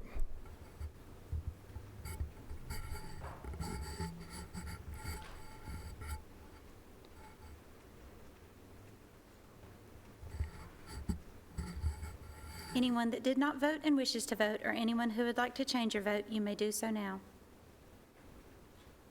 Madam Clerk, record the vote. 20 yes, motion passes. Motion passes. Item number B. Okay, second item on the agenda, resolution to approve agreement with PBA for design, construction, and furnishing project of refurbishing the old judicial building. Whereas the attached agreement for design, construction, and furnishing project for refurbishing the old judicial building between the Public Building Authority of Rutherford County, Tennessee and Rutherford County, Tennessee provides for the refurbishment of the old judicial building, including any remaining design matters and all construction aspects of the project, in order to meet the needs of the citizens of Rutherford County, and whereas it is in the best interest of the citizens of Rutherford County for the county to execute and said agreement with the Public Building Authority. Now therefore it be resolved by the Rutherford County Board of Commissioners that the county mayor and other appropriate officials be and they hereby are authorized to enter into and execute for and on behalf of Rutherford County, Tennessee, the agreement with the Public Building Authority, a copy of the same being attached hereto and incorporated herein by reference as set forth herein at length verbatim. Resolved this 12th day of December 2019, and I so move.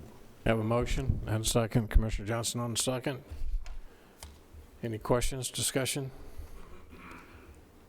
Seeing none, please cast your vote.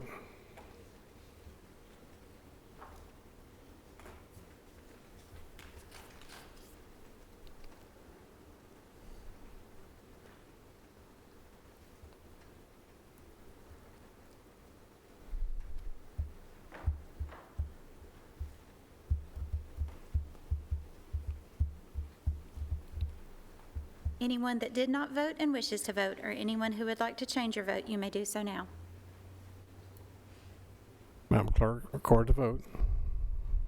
20 yes, motion passes. Motion passes. Item number C. Item number C, property at Rocky Fort. This one reminds me of the old store at Rockville. It just won't go away.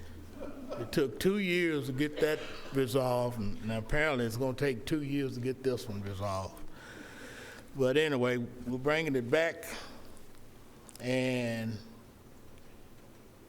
at the last meeting, which was an amendment that was added, and this stated that if we make the deal or whatever and they don't use the property for fire department or police department or whatever, that it would revert back to Rutherford County. Now, we got some more information. Apparently, I was left this map tonight saying that this was a right-of-way dedication of Rocky Fort Middle School. I guess apparently they're saying that it was already done. And if it was already done, I want to know why did it come to Property Management Committee if it was already taken care of. But we had a meeting. At our meeting, we decided to go ahead and give the property a .93 or whatever acres they need to build the fire department or police department to the city of Smyrna. And now they didn't like that, or whoever, because it didn't include, still wanted the property swap.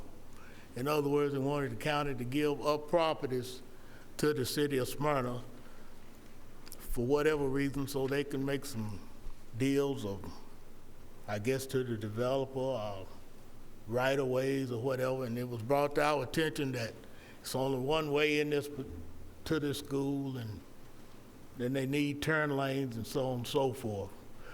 But after the meeting, just so happened when our county employees, the county engineer was looking at the committee meeting, and the information that was presented to us was told by this county employee, county engineer, that it wasn't true. And so therefore, I think Commissioner Blair is standing already, and he was in a discussion. And the reason Commissioner Blair is very instrumental in this because he was on the school board when all this happened. And so therefore, we're privileged to have his knowledge with us. So I guess since he's standing, maybe he can shed some light on this situation. Are you yielding? I am yielding the floor to Commissioner Blair, you recognize. Thank you, Mr. Chairman. When Chairman McAdoo called on me last month to talk about this particular piece of property, it had been several years since we had voted on that at the school board. And as far as the details, at that moment, you can tell by my enhanced age that my memory may not be as good today as it was 7 or 8 years ago. But at that time, the school board unanimously gave the town of Smyrna a portion of property to build a fire station, and they also gave them several remnants, if you will, or pieces of property that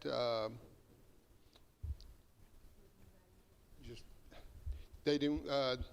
The Rutherford County School Board didn't want to mow, and the town of Smyrna was willing to accept.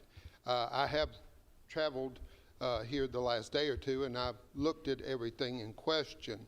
And the reason I remember it now is that I had the Assistant Superintendent of Construction and Maintenance, Trey Lee, pull those records. And what we have now, or what I believe that the property management approved unanimously at their last meeting after hearing from the town manager, Mr. Hercules, is exactly what the school board had sent in resolution previously, and that's 4 pieces of property. And why it was not totally transferred and deeded to the town, Mayor, I may use your phrase, kind of fell through the cracks. But certainly you may have had some documentation that showed where Mayor Burgess had signed off on the tracks, and it clearly shows intent for the county to have moved that property to the town of Smyrna. So it's I would ask this body to honor what the school board did several years ago. If you need a little more clarity and would like it from a representative of the central office, the Assistant Superintendent, Mr. Lee, did come tonight. So, but I'll also entertain questions if there are for me, since I was on the school board at the time, Mr. Chairman. Comments or questions? Commissioner Gurley. Oh, yes, I yield to. That's right Thank in you, your backyard. Mr. Chairman. Likewise, obviously some things fell through the cracks, and this should have been done a long time ago. That being said, I see no reason not to go ahead and do it tonight. Yeah, I don't know why, and we may never know exactly why. I have some ideas, but we just need to go ahead and finish it. Obviously, it was the intent from the documentation that Commissioner Blair has furnished and so on. So I think we need to go ahead and honor that intent. Thank you, Commissioner Curley. Chairman Allen. Ellen? I've had multiple conversations with the leadership in Smyrna this week, and they just wanted to make sure that one thing was made abundantly clear to this commission and also to the public, and that is they were not asking for anything more than what they had understood the original agreement to be. So for there to be anybody to think that perhaps, you know, Smyrna was being greedy or in any way trying to profit from this deal, they just want to make sure and set the record straight. Absolutely, emphatically, that is not the case whatsoever. This land is going to be used for public purposes, and we've already stipulated that in the resolution.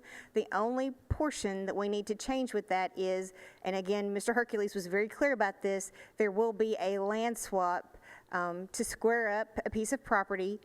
The developer gave him the choice. Which, did he want the road frontage or did he want, you know, more to the rear of the property?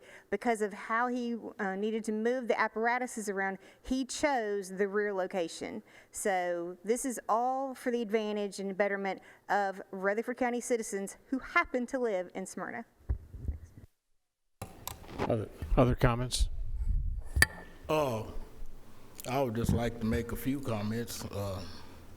Number one, we searched the records, try to find if this was a deal that went through the property committees at that time, through property management, and this did not go through property management, this swap of this land. And it was under my impression back then that how could this land be swapped by the school board and not come through the full commission? Because we deed all school properties now, and back then, as Bob knows, he know why, to the county of Rutherford. And number two, I would like to suspend the rule. I have our county engineer to come forward and give us a presentation showing us this entire project of land swap and so on and so forth. And the reason being, I myself personally could care less, but I don't want it to linger on for 2 years like the store in Rockville. So if we, county attorney come and, a county engineer come and present this, then we want to make it where any commissioner here can ask this engineer questions or whatnot, so each of the 20 commissioners here tonight understand what we're doing. Without objection, we'll move into recess. Ask the county engineer, Mr. Hughes, if you will come forward. That was a motion and second to suspend the rules. Well, I would like to have time for Mr. Lee if we're going to suspend the rules for Mike as well. Okay, we can. Yeah, you don't have a problem with that? No, I make a motion to suspend the rules. Okay, motion to suspend the rules and a second. Mr. Lee also. We'll go into recess, and you're allowing both school board and our county engineer to come and speak during this recess. All in favor of suspending the rules signify by saying aye. Aye. All opposed, motion carries. Mr. Hughes. Ultimate goal is to get this settled tonight. Mr. Hughes, you're recognized, and I guess Mr. Lee, there you are. Come on up. Thank you, Mayor, Chairman McAdoo, and Commissioners.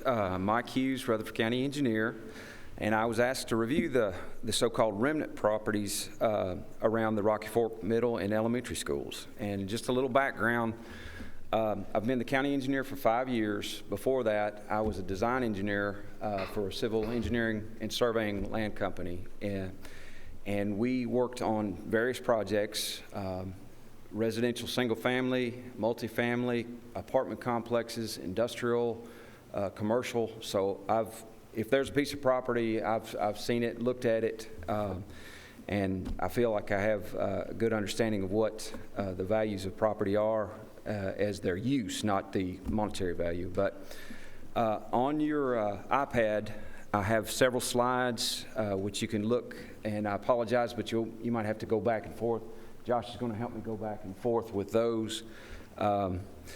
First off, the 75-acre flag lot was a parcel for the Rocky Fork Middle and Elementary School, was purchased by the county July 2015 for $35,000 an acre for a total of $2,625,000. The property is located on the west side of Rocky Fork Road near I-24 and the Rocky Fork overpass. And it's this orangish, well, it's kind of faded, but yellowish property here. And this is the flag part. This is Rocky Fork, and I'm sorry this is so washed out, but this is Rocky Fork here, I-24, and the school sites, the middle school and the elementary school up here. So the town of Smyrna is presently working on, with the state, to have a new interchange constructed at the Rocky Fork overpass. And you can see this down here in the yellow right here. So right now, Rocky Fork is just an overpass over I-24, so there's no connectivity to the interstate right now. And they are also working on Enon Springs, and it is a project currently under construction from Old Nashville Highway, and it is being extended through some open land. Here you can see in the red dashed line will tie to Rocky Fork, and this will be also improved to 3 lanes currently, and eventually it'll be 5 lanes, I believe, when the interchange comes online, and the demand is there for that. And then this section will be, of Rocky Fork will become Enon Springs Road. If you could, to slide 2, all right. The county paid over $11 million for the middle school site work and over $8 million for the elementary school site work. And that's site work only, not the buildings. That's the total of $19 million included the construction of 4 public streets. And you have Big Sun right here coming off Rocky Fork, Percival, let's see, Wildwood Drive along the north, and Spring Hill Drive on the west here. As I stated above, Rocky Fork School property was a flag lot, that long, skinny flag lot, then it opened up. And the county was required to construct over 1,200 feet of Big Sun Lane and Percival Street needed to extend the roads up to where the property opens up so the schools can be constructed. As to the other 2 public roads, Wildwood and Spring Hill Drive, I asked Trey Lee, I said, why were those constructed as public streets? And he told me that was what Smyrna wanted. Now, if you could go back to slide 1. All right. On the south side of Rocky Fork School property is the Sundale Subdivision Development, and it is currently under construction. The first section of the subdivision ties into Big Sun Lane and Percival Street. And I might add that those are streets that the county paid for to have constructed. A future section will tie of the Sundale development will tie to Spring Hill Drive on the western edge of their subdivision. When Sundale is completed, it will have 261 single-family lots, and southeast of the school, right here in the blue, is the proposed Cedar Creek townhomes, and that is yet to be constructed. Let's see, when the townhome development will have 1 entrance on Rocky Fork Road in the first phase. The second phase will tie to the Thunderstorm Lane, which is a private street, and Percival Street, which is a public street. So it'll have an access point here and an access point on Rocky Fork Road. The Cedar Creek townhomes will have 87 multifamily townhome units and 2 commercial lots near the northeast corner of Big Sun Lane and Percival Street. And that's in the red right here. They're going to, right now, before the combination is made, they had proposed 2 commercial lots, one fronting Rocky Fork and one on the back side of Percival. let's see, when the public roads and rights-of-way were transferred to the town of Smyrna, 4 remnant parcels were created outside of the public rights-of-way. And you see that is slide 3. Josh, if you could send there. Okay, it's kind of washed out, and I apologize. So the pink area are the public rights-of-way. This is Big Sun, Percival, Wildwood, and Spring Hill. And when those properties were deeded, the rights-of-way were deeded over to the town of Smyrna, it created 4 outer parcels, or remnant parcels, around this rights-of-way. You've got one here, the wedge shape on the north side of Big Sun, one parcel on the south side of Big Sun, a small sliver on the west side of Spring Hill, and one on the north side of Wildwood. The 0.91 acre parcel to the north side of Big Sun Lane is the one that the town of Smyrna was wanting to swap with the developer of the Cedar Hill development. Let's see, can you pull up the 4th slide, I believe? No, let's see. Yes, 4th slide. And it shows more of a detailed layout. This is the remnant of the county's parcel, the first one that we have. And this is what was outside of the Cedar Hill townhomes, but was going to be the commercial lots. You've got one fronting Rocky Fork, which is down here, and then one on the back side of Percival. But the plan was to combine these 2 lots and then square them up in the middle. The town of Smyrna was going to take this side away from Rocky Fork for the fire hall, and then the developer was going to retain this side, corner lot, for his commercial development. Now, what was said, the fire trucks, there's when this road is widened, it'll have a median right here. So if you have fire trucks coming from the interstate side, they won't be able to turn in to a driveway back here. So that was the decision to have the fire hall in the back like that. Let's see. All right, and on the south side of Big Sun Lane, which, let's see, go back to the first slide, if you don't mind. All right. There, let's see, it was presented to the property management as an unusual area due to its shape, and it is a remnant parcel. The town of Smyrna wanted to acquire this to perform land swaps for turn lanes. However, Big Sun Lane was constructed with a 60-foot right-of-way and 2 dedicated turn lanes, a left and right, coming out on Rocky Fork Road. It is true that it would be difficult to construct anything in its current form. However, the property has road frontage on Rocky Fork Road, Big Sun Lane, and the potential extension of Percival Street. The property directly to the south and west of it is already zoned commercial.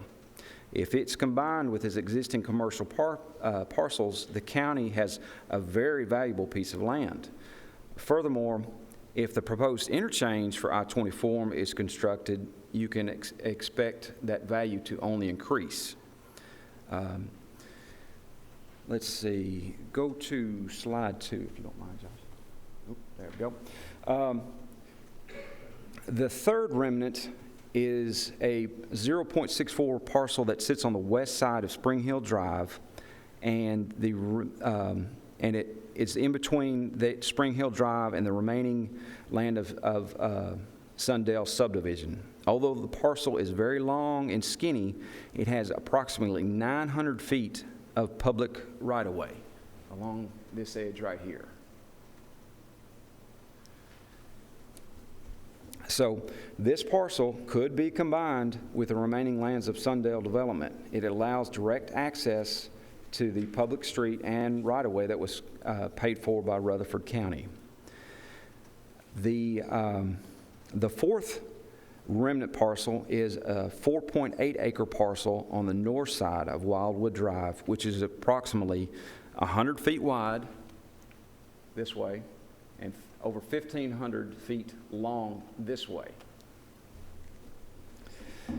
Yes, it was stated in the Property Management Committee meeting that it is entirely in a TVA easement. It was also stated that nothing could be built in the TVA easement. You can only mow it.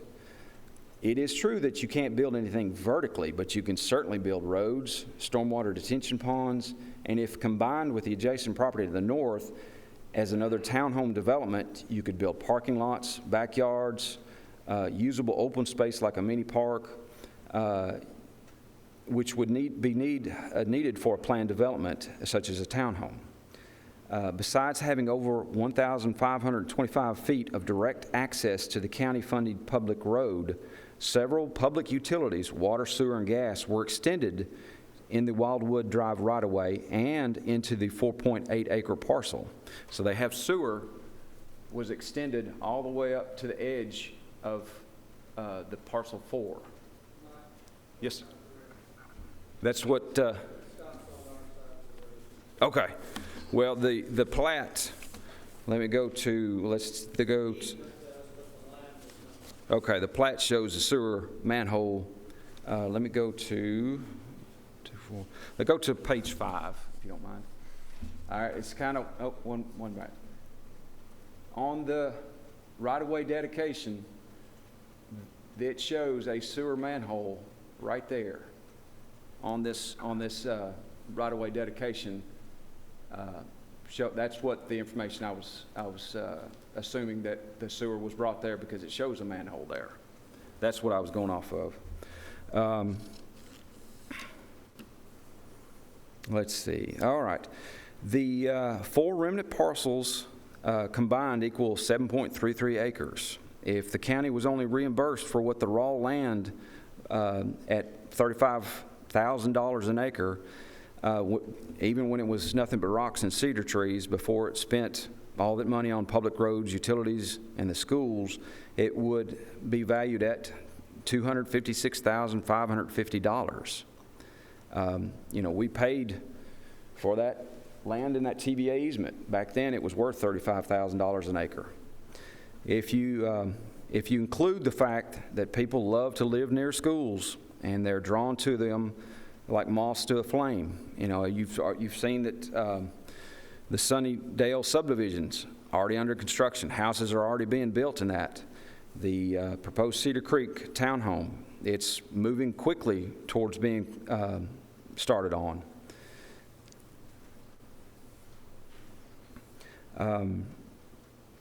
The value of these properties is only going to increase because, like I said, development's going to happen around these schools. People love to live near schools. And also, if you factor in the commercial potential along Rocky Fork Road and the potential of a new interchange, the value of those remnant parcels along the Big Sun Lane are only increased. So this document is a right-of-way dedication for the Rocky Fork Middle School. It's dedicating the right-of-way of the public streets. There's Percival, Wildwood, and Spring Hill. And then the next page down is the match, which is the extension of Percival and Big Sun. So this document, to me, is a right-of-way dedication.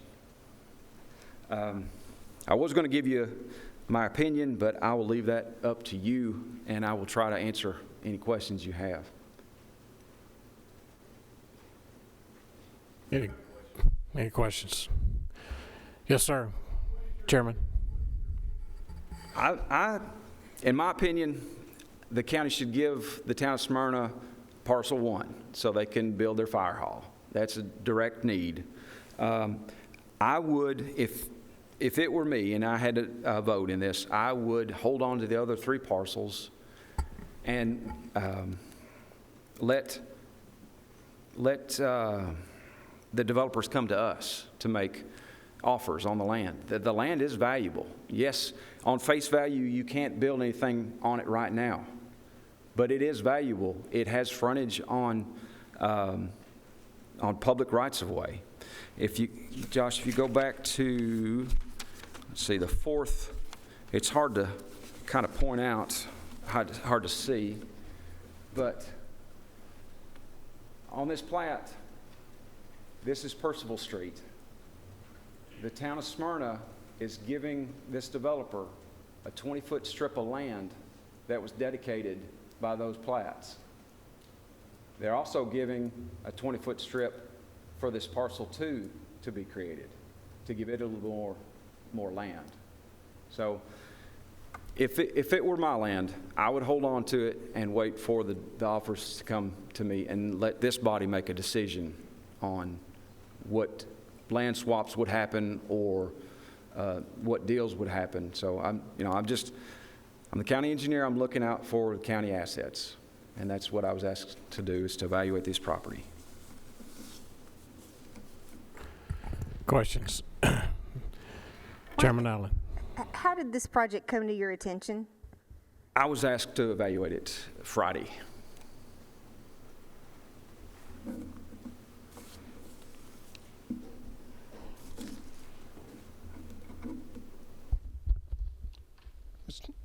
Commissioner Blair.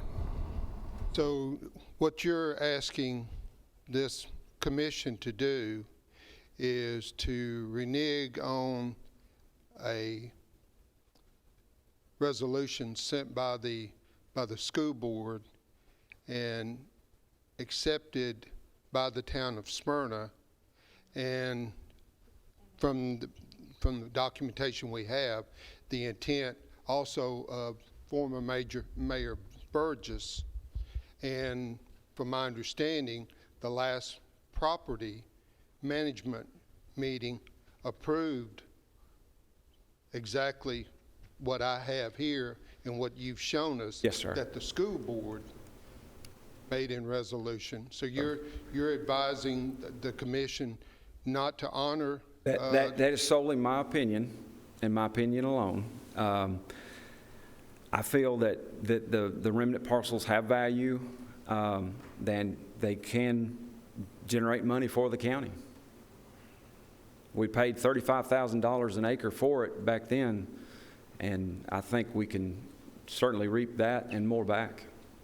Mr. Chairman, if Mr. Hughes has completed his presentation, I would like to have Mr. Lee explain the intent of the school board through the documentation he has. Oh. Okay, we've had a request. Commissioner P., before I'm going to Mr. have Hughes. a question for you in just a moment. Yeah. I was on the commission when we voted to donate property to the town of Smyrna to build a fire hall. And I recall that vividly because I think that's a good use of that property, and I think that's a good idea. Now, I wasn't aware that we had another 6 acres hanging around out there. Now, 6 acres, looking for some property with sewer over 10 years ago in our county, and the least amount 10 years ago we could find was $85,000 an acre. And if you're looking at approximately 6 acres, assuming that we give acre to Smyrna as we said we would, then you're looking at about $510,000. Just rough estimate, and it may not pull out to be that. But my question to you is, I'm sitting here looking at a document that Commissioner Allen gave me that's highlighted, and it was signed by our former mayor. And I'm looking at the bottom, just as I think it's it up there, and it says right-of-way dedication. Now, on the copy I've got in my hand, there's some small notations that said excess property to be dedicated to the town of Smyrna. A couple, I guess it's parcel 3 and 4. And I want to know is where those notations came from. And was the intent, do you know what the intent was? And maybe Mr. Lee will be able to tell me. Was the intent for us to give them all these parcels, or was the intent, the way I understood it, was for us to give them enough property to build a fire hall? Right. Well, being a city plat, this is something that the county would not see. It wouldn't come to the Planning and Engineering Department. It would only go through their Planning and Engineering and then their Planning Commission. So without our input, I don't know what their intent was. So, but as a document, that is, to me, the right-of-way dedication as it states in the label. So, I mean, it's a remainder, they're remnant parcels, remainder parcels that are not separated parcels. They still have the same tax map and parcel ID number. They were never subdivided. Okay. Commissioner Gurley. Well, I've learned a couple of things, and I just did a quick forensic analysis of these two documents that we have. The little boxes that are on here are not the same font as all the rest of the documentation on these particular pieces. They were added apparently at some point in time. Appear to be, that's just my opinion, because they're not in the same font as all the rest of the information. The rest of my question will be for Mr. Lee as to why. Something else I learned is that these were designated as public right-of-ways, something that I specifically prohibited in an amendment to the purchase of the property out on 231, and that was to prevent a developer or landowner from benefiting from what the county did. And so I'll reserve that question for him, because anytime you make the roads public and there's private property on the other side of them, then you open that private property up and you've increased the value of that property. So thank you. Questions? All right. Other questions for Mr. Hughes? Well, don't go sit down. Okay, just stand and be on standby. Mr. Lee.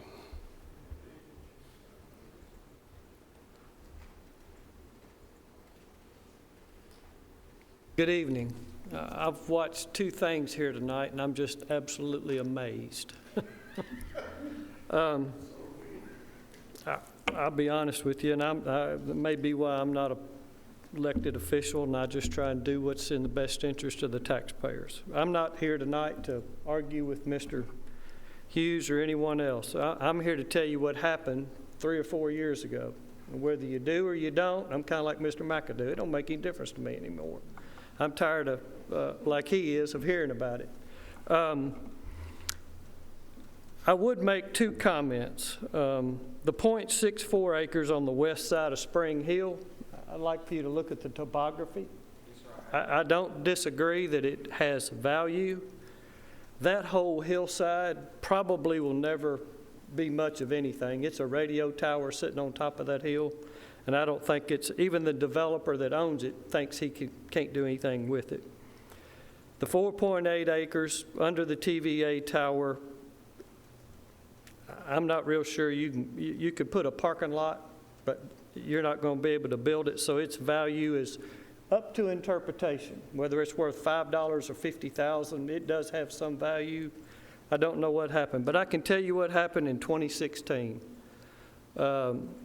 Mr. Harry Gill was the town manager. Mr. Gary Clardy was the assistant superintendent, and at that time I was the project manager over the project.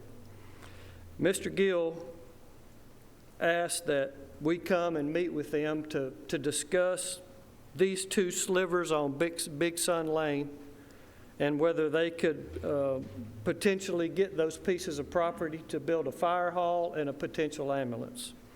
And that was agreed to at that time. Based on the steepness of the hill, the .64 acres, it was requested by the school board if the city would take that over so that we didn't have to maintain it. Now, property has a value, but there's also a long-term cost in taking care of it. Now, that's because it's the school board's land, even though it's the county's, it becomes encumbered on the school board to maintain that property. Same thing with the 4.8 acres. We knew we couldn't deal with it, and the agreement between those gentlemen was made. In 2017, the deal was... No, all 4 pieces. All 4 pieces. That was the deal that was made, all 4 pieces. In 2017, I started acquiring, completing the plat. The problem is that the deed portion, the written portion of this deal, was never brought before Mr. P's committee. Now, at that time, that was not my responsibility. My responsibility... I'm sorry, whose committee? Mr. McAdoo's. I'm sorry, Mr. McAdoo's committee. At that time, it was not done. My responsibility at that time was getting with the city and getting the plat recorded, which was completed in 2018, signed by former Mayor Burgess, with all the notations about intent to give the land to the city of Smyrna. In 2018, when the city began to try... Excuse me just a second, Mr. Lee. Question, Mr. P. That's the question I asked just a moment ago. Have you seen this? It's got the notations. Is that the notations you're talking about? Yes, sir. Okay, and those were That put on is there by who? recorded on the plat. That's what I wanted to know. Yes, sir, it was recorded on the plat. So in 2018, the city of Smyrna, when they were trying to culminate their deal with the adjacent developer, it came to light that the written language of the legal jargon had not been recorded at the courthouse. And at that time, how this all started, as I said, the school board needs to vote on it, and we need to take it through property management, and it needs to go through the full commission and get approved, because evidently it never was. So the answer to everyone's question, there was an agreement made between Harry Gill, Gary Clardy, and I'm going to say Mayor Burgess, because he signed the deal.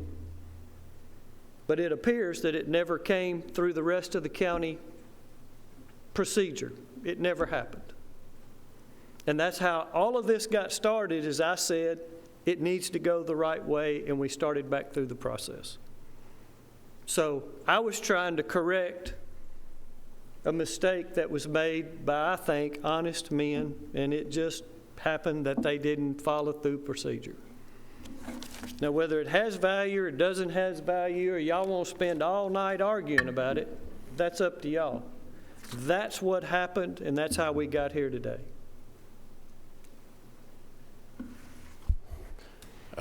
Chairman P. and then Commissioner Gurley.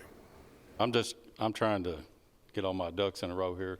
Like I said, I recall when we voted to give the land for a fire hall.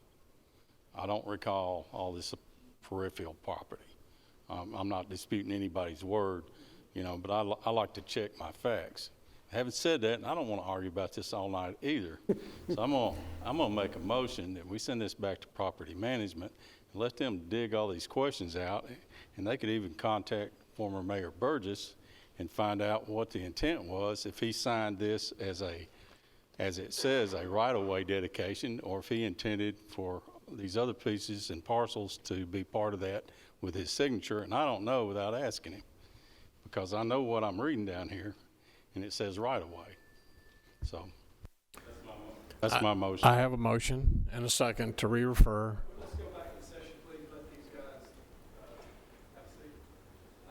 If I may suggest. That's probably... That's right.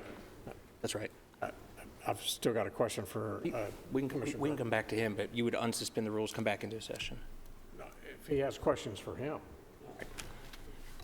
Commissioner Gurley, you recognize. This is a follow-up, and you may or may not be able to answer it, Mr. Lee, because I know you weren't in that position at the time.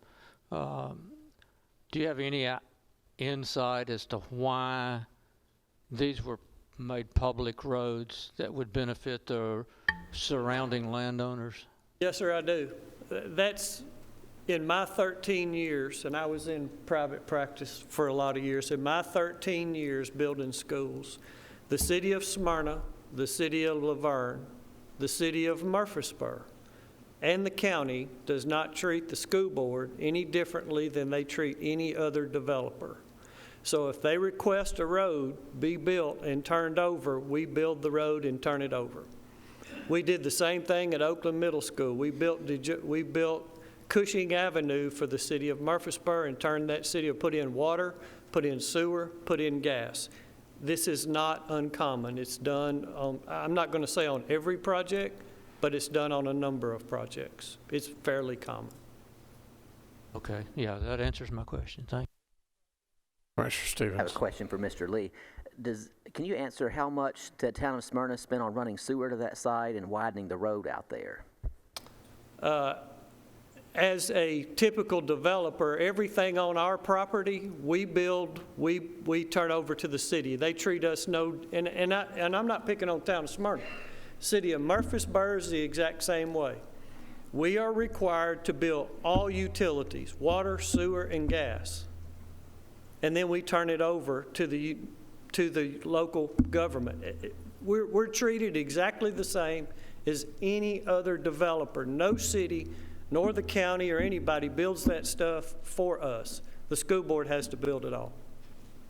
Did Smyrna not widen the road out there? They are widening Rocky Fork Road from 2 lanes to 5. But all the roadways on our property, we built. And was that part of the deal for them widening the road or moving that project up to give them that property? No, sir, not to my knowledge. Okay. The road widening has to do with getting the interchange at Rocky Fork. Other questions for Mr. Lee? Yes, if I may follow up on Commissioner Stevens. Trey, did the town of Smyrna bring a sewer main line out to the school board property line, or was sewer already there? Sewer was fairly close adjacent, and we went to that manhole. We went to the next available manhole, which is, there again, that's typical. Other questions, Mr. Lee? Ms. Allen?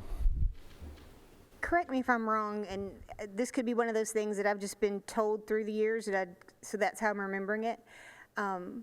When we chose this site, wasn't part of the overall conversation that Smyrna would improve the roads and then ultimately give us a secondary access to the rear?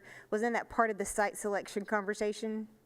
I was not part of the site selection. Mr. Clardy took care of all that, so I can't speak for him. During the design phase, it was discussed that Spring Hill, the city would tie in from us over to Spring Hill, which opens up into Rock Springs. I get my rocks. There's Rocky.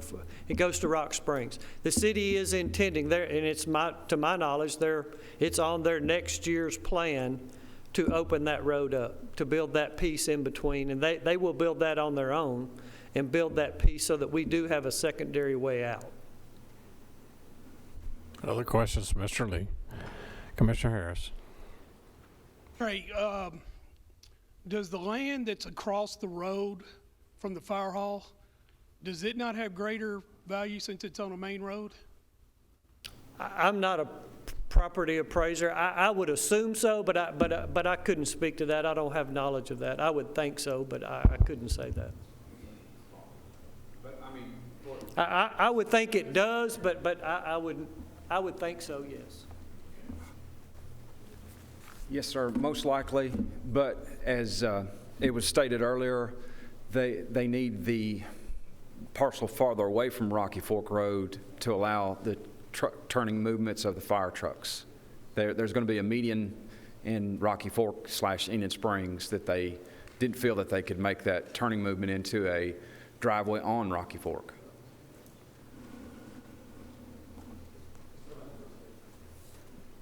Okay, so any other questions for either one of these gentlemen?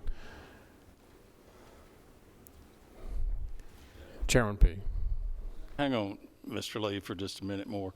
Just out of curiosity now, the city of Smyrna has impact fee, is that correct? Did we pay that?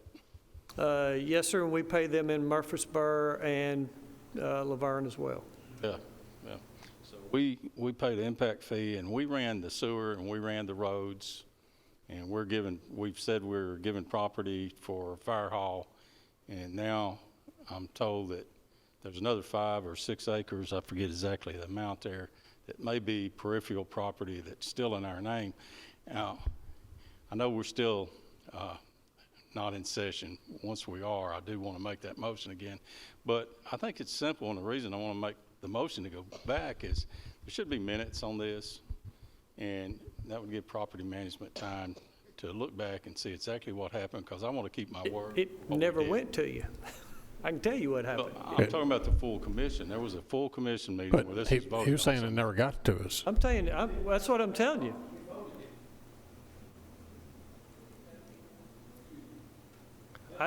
State that again, Mr. Lee. You don't think that it I don't ever think- came to property I management? don't think to it the- ever came To the full commission?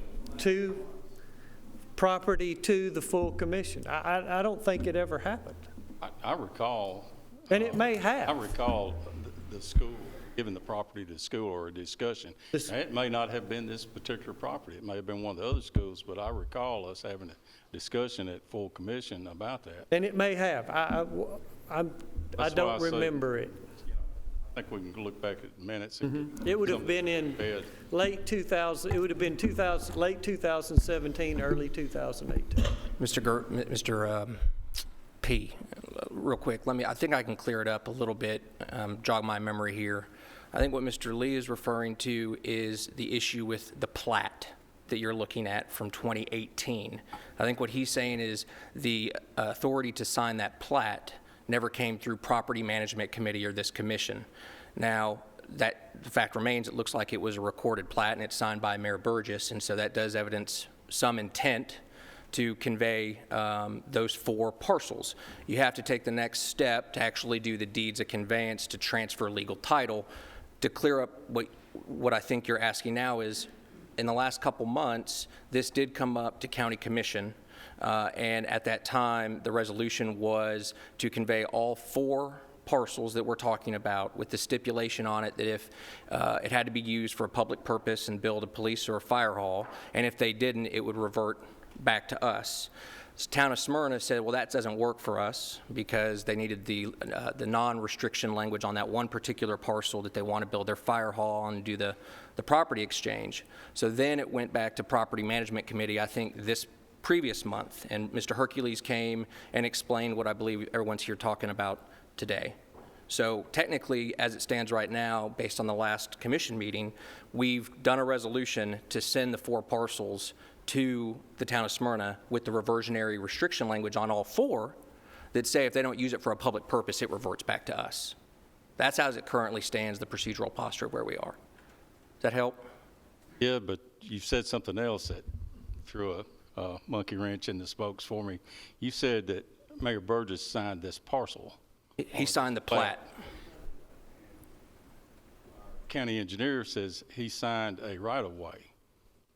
So the way I understand this is when a property is, let me look at this real quick. When a property is done and you're to the point of having to do the dedicated right-of-way, you do, Mike, you do a plat and you do this right-of-way dedication, correct?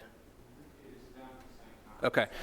At the same time. So when I'm looking at this from a legal perspective, I do see a recorded document here signed by basically the CEO of the county that evidences an intent on the four parcels to give them to the town of Smyrna. Now, does that transfer legal title? No, it does not. But it's a recorded document that evidences some level of intent that that's what's going to happen as part of the dedication. That never happened. That's what started all this. I found out that never happened, and I started bringing it back through so that it did go through all the steps. Thank you. Okay, without objection, we'll go back into session. Thank you, gentlemen, for your comments. We'll go back into session. Commissioner P., you rise. I recognize you. I'd like to make a motion to send this back to property management to review this and then come back to us. And I have a second. What are you asking for review? Let's get clear about the direction, the clarity that you're asking the Property Management Committee, because we need to dispose of this at some point. We need to give them direction. What do you want them to do? You want them to go back and look at all the minutes?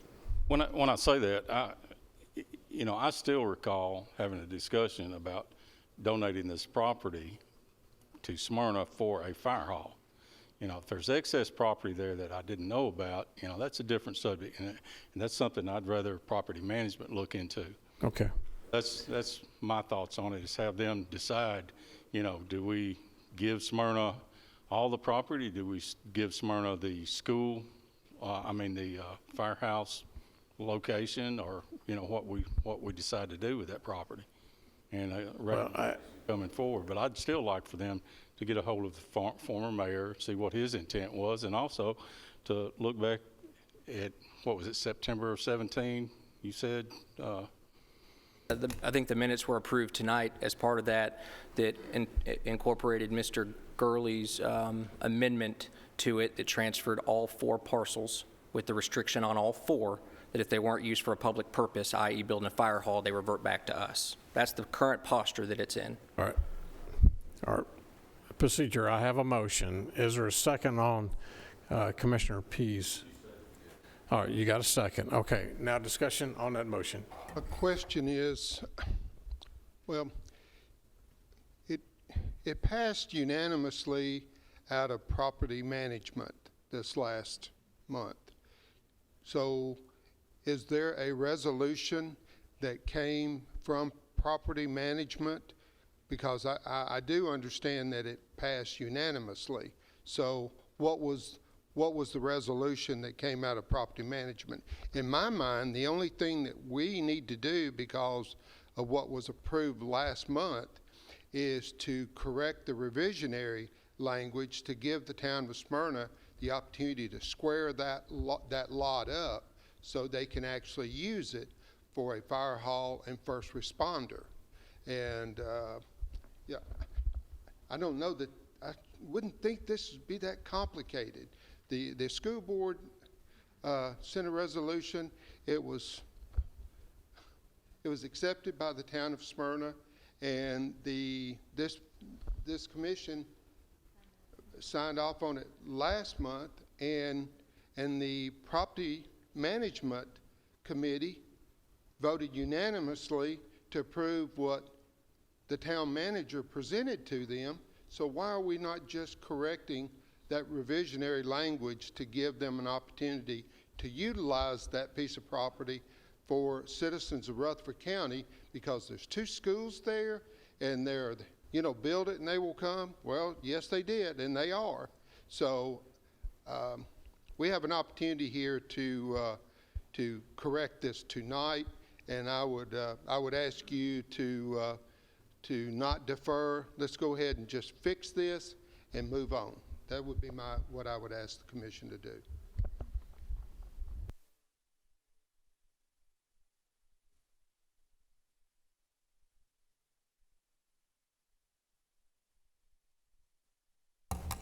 All right, talking with legal, there was I agree with Commissioner Blair. This was sent by unanimous vote to the full commission. For whatever reason, the resolution, who prepared the resolution? I prepared. You prepared the resolution. For whatever reason, is not on it's not on here. But he's got it on his phone. It could be read. So in my opinion, I'm gonna rule that can you read small print? Okay. You currently have a motion that's been seconded, a motion to send it back.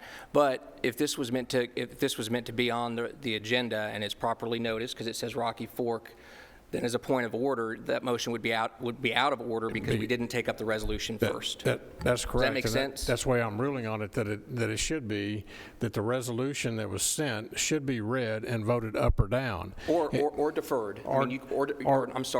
Sent back to property management. I'm thinking that's the direction this commission should go. We should read the resolution, vote it up or down, or defer it back to the commission, to property management committee. Commissioner Rather. It's probably better to make sure the record's clear, now that you've ruled on the point of order, to have Mr. McAdoo come and read the resolution as out of property management, and then the further discussion on that resolution can occur. So we're backing up on Commissioner Pease' motion that's currently on the floor? The chairman ruled that Mr. Pease... that it's out of order because this should have been read by the chairman during the committee presentation, so that was actually here before that motion. And then, Commissioner McAdoo, if you'll read this resolution. Commissioner Dodd? Is this resolution that Chairman's about to read the specific result of last month's commission meeting? That is correct. Or is correct. it the edited version per Mr. Hercules coming back to the property management? I did my best looking at the video from property management and crafting the resolution of what legal thought came out of that committee. Yeah. And Does that straighten it up? All right. It's just, and I think that agreement was worked out between Mr. Peach, Smyrna's attorney, and our attorney. So that's the words that will be presented to you tonight to be read. Then we'll have discussion on this resolution, which is coming out of property management, and we'll entertain motions at that point in time.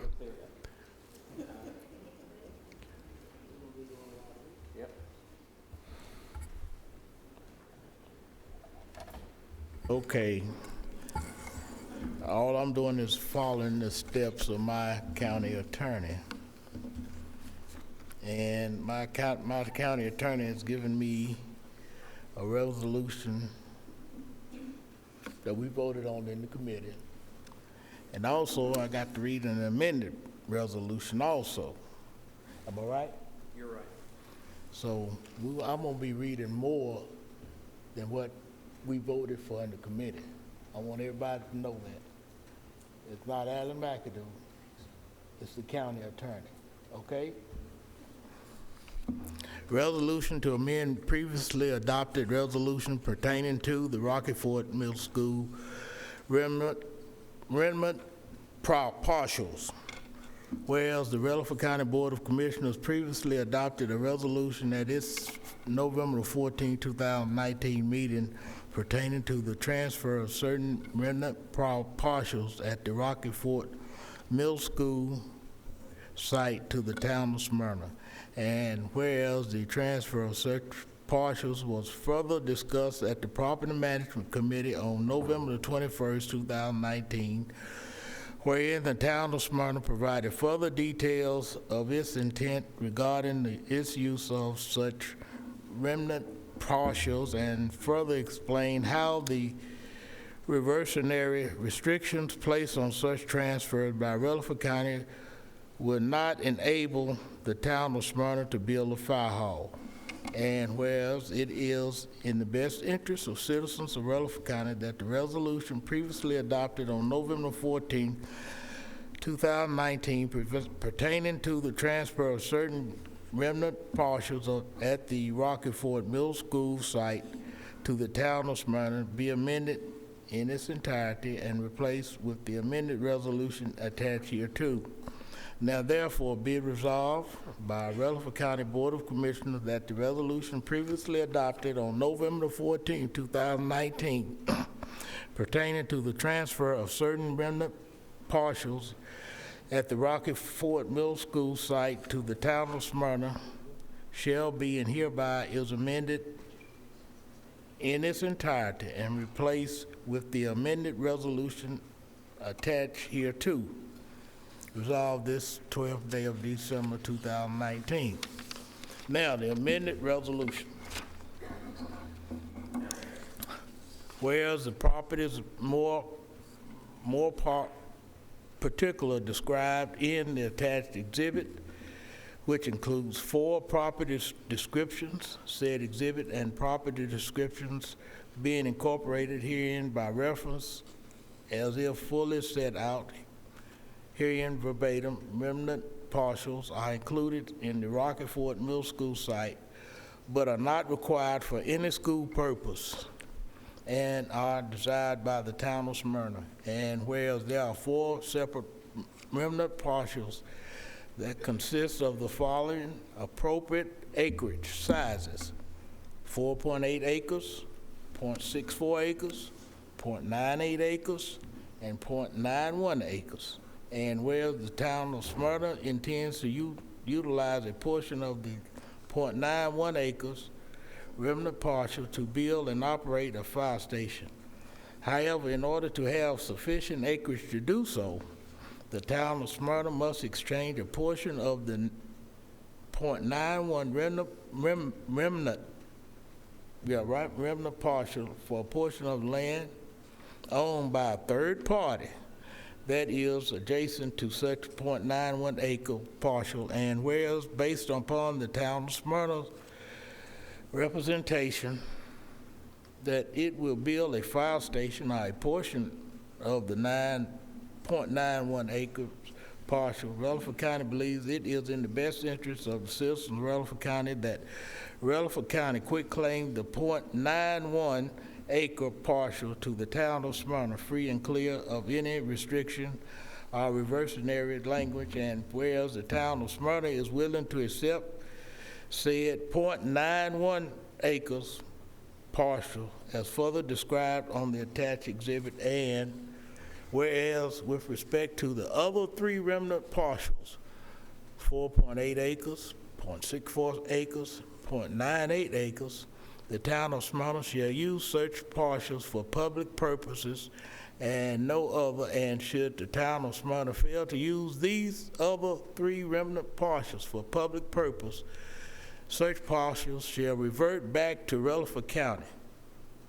And whereas the town of Smyrna is willing to accept said other 3 partials as further described on the attached exhibit, and to upkeep all maintenance on said partials, and whereas it is in the best interest of the citizens and residents of Rutherford County that the other 3 partials be conveyed to the town of Smyrna with the conditions set out above.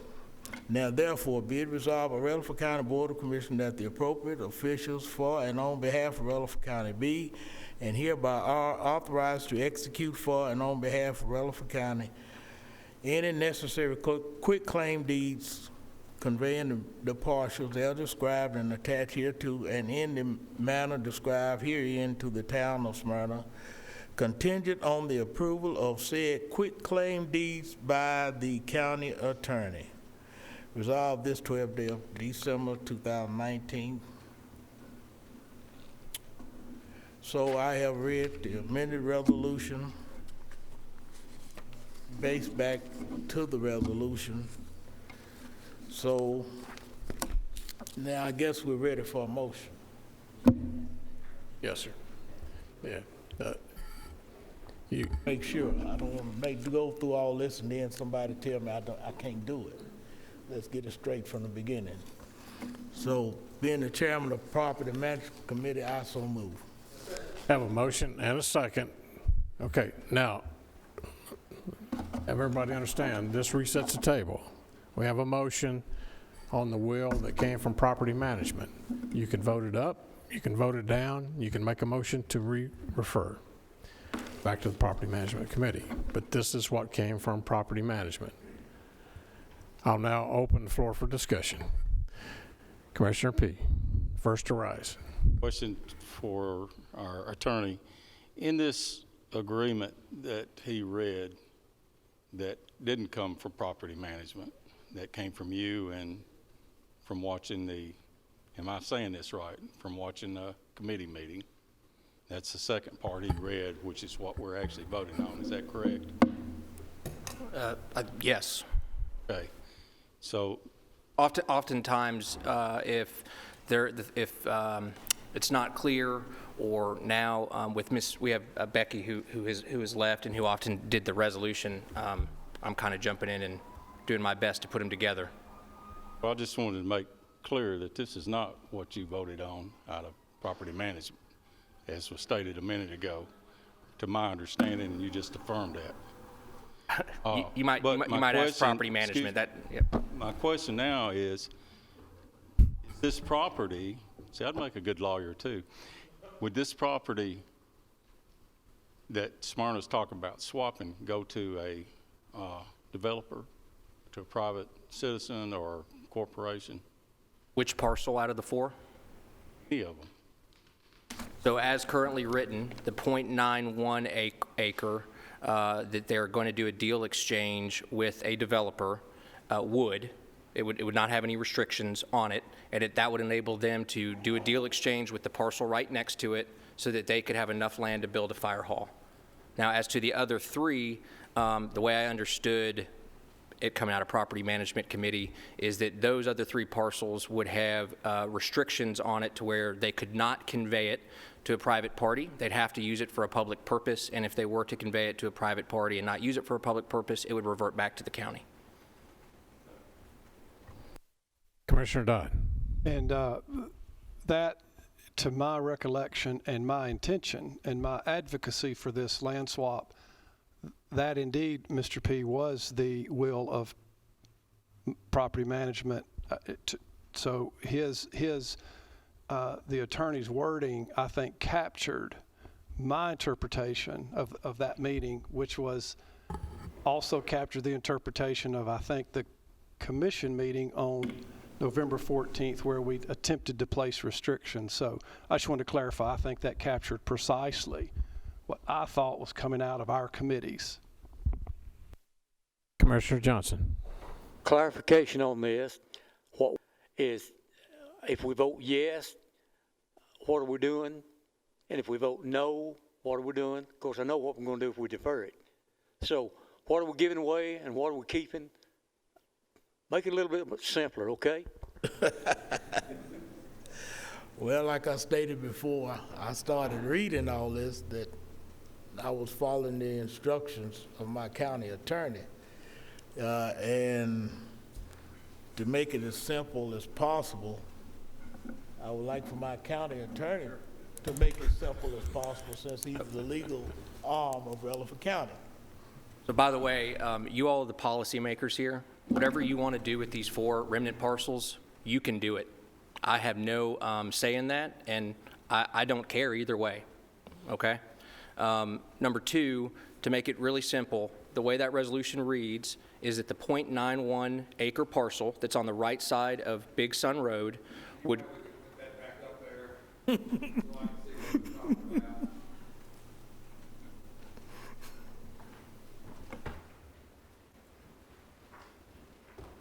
Mike, you got your pointer?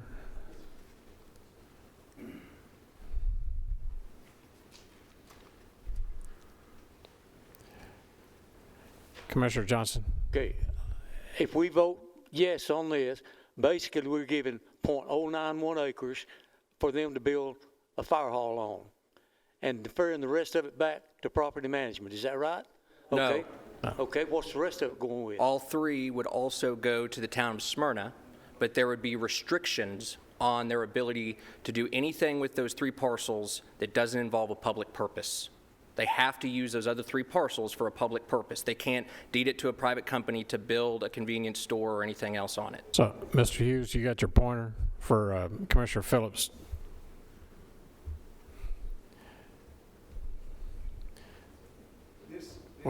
Without objection, we're going to recess here for Mr. Hughes. Go ahead. This is the remnant parcel that the county owns.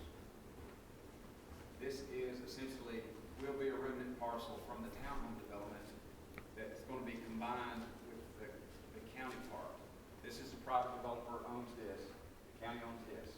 They're going to combine both of them, plus a little bit of right-of-way from Percival, and then square them up to make square rectangular lots.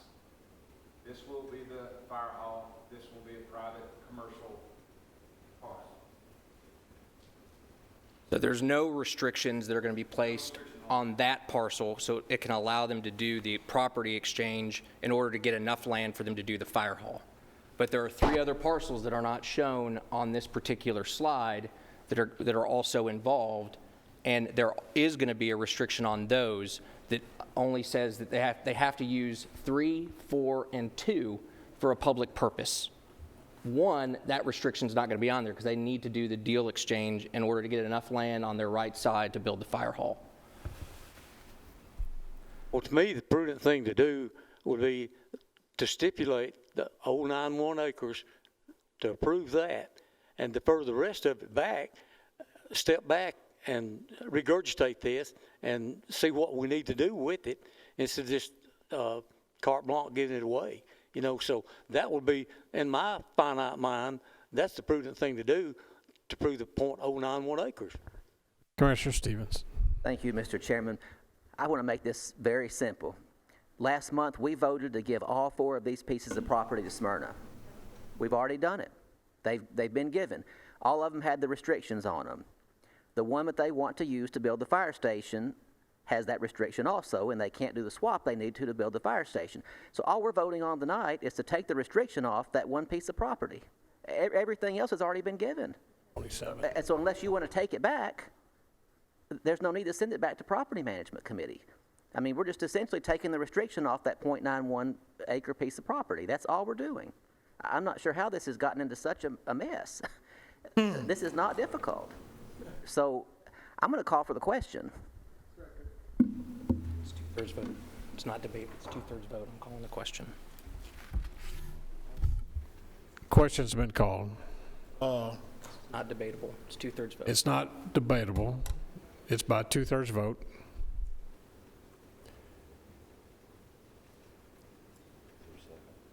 Is there a second? Second on the motion. I know what's going to happen. Can specify roll call vote. That's what I was getting to. If I call for a voice vote, it's probably going to be loud. So let's just be on the board. Roll call vote. Members, you're on the board. Please cast your vote.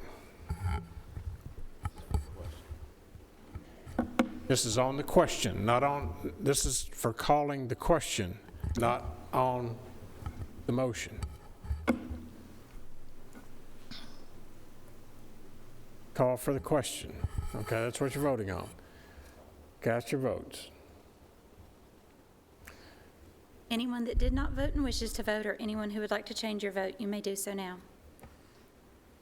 Okay, motion passes 12 to 8. No, it doesn't. Does not pass, and that's got to be by 2/3. Okay. Have to be at 13. We're missing one tonight. Two-thirds from the people here. You've got 20 people here, so you need 14. You need 14. 14. Okay. Back on the motion. Commissioner Phillips. I voted no on that because I'm still unclear. Robert, you may think that you can make it real simple, but everything else it said is jumbled my mind up so much I don't know what's going on. Yeah. And that's the reason I wanted to put it up there. And if you'd put it up there again and explain it to me one more time, that corner down there, does the county want all of that or part of it? That's what I don't understand. The corner that we want to build the fire station on, everybody's in support of that. But does the county own all that right now or not? Yes or no? Yes or no? Somebody say yes or no. We gave it to the school board for town of Smyrna last month. What I'm trying to figure out is what are we going to swap and what are we not going to swap? Somebody just point that out to me and make that simple. What are we going to swap and what are we not going to swap? Commissioner, we're not swapping anything. We're giving. We're giving away. And we. Okay, I'll rephrase that. What? Don't come to me. I've had so many people point this out. Somebody to tell me where we want to build the fire station. Do we own? Does the school board, which is part of the county, own all of that piece of property? Mr. Chairman, I've got a simple mind, and I think I can explain it. Thank you. All right, Commissioner Gooch, let's hear it. Bring up the 1, 2, 3, 4 thing. There you go. Bring up the 1, 2, 3, 4 page again. Okay, so what we did last month, Commissioner, was to give 1, 2, 3, and 4 to the town of Smyrna. Right. With the stipulation that they can only build for a public purpose, and if they decided not to, then it would come back to us. Now, I'm not finished. So on number 2 for the fire station, number 1 is for the fire station, but it's not enough land. A developer owns some land that we're going to, that 0.9 acres, we're going to swap. Town of Smyrna's going to swap it, so they would have enough land to build the fire station. But because we stipulated that they couldn't they can only do something for public purpose, this clears this all up so that they can do that land swap to have enough land for the fire station. Now, what will continue, number 4, 3, and 2, will still be given to Smyrna. They already own it now. We transferred it over last month. But that would still have a stipulation that they can do nothing with that land unless it involves a public purpose or it reverts back to us. Number 1 is where the fire station is going. Yes, sir. And there's not enough land. Correct. On that. Correct. So what are we swapping? Now, we're allowing Smyrna, this motion allows Smyrna to transfer 9.9 acres. Of lot number 1? Yeah, .91, Yes. lot 1. And then they're going to swap land to us, to town of Smyrna, so it would be enough land for a fire department. That land that we're swapping is coming from The where? developer. Number 2? No. No, it's right there. You see where the little white dot is going in a circle? So we don't all own all of number 1 is what you're saying? No, if you look, you see that little circle right there? That's what the developer owns. They're going to swap that land so they can have enough to build that fire department. So lot number 1 becomes bigger and it's going to be cut in half? Yes. Thank you. Thank you. See how my simple mind?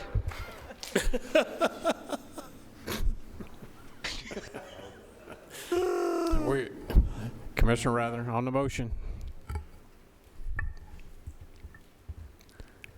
I am 1,000% for doing what we say we're going to do, period.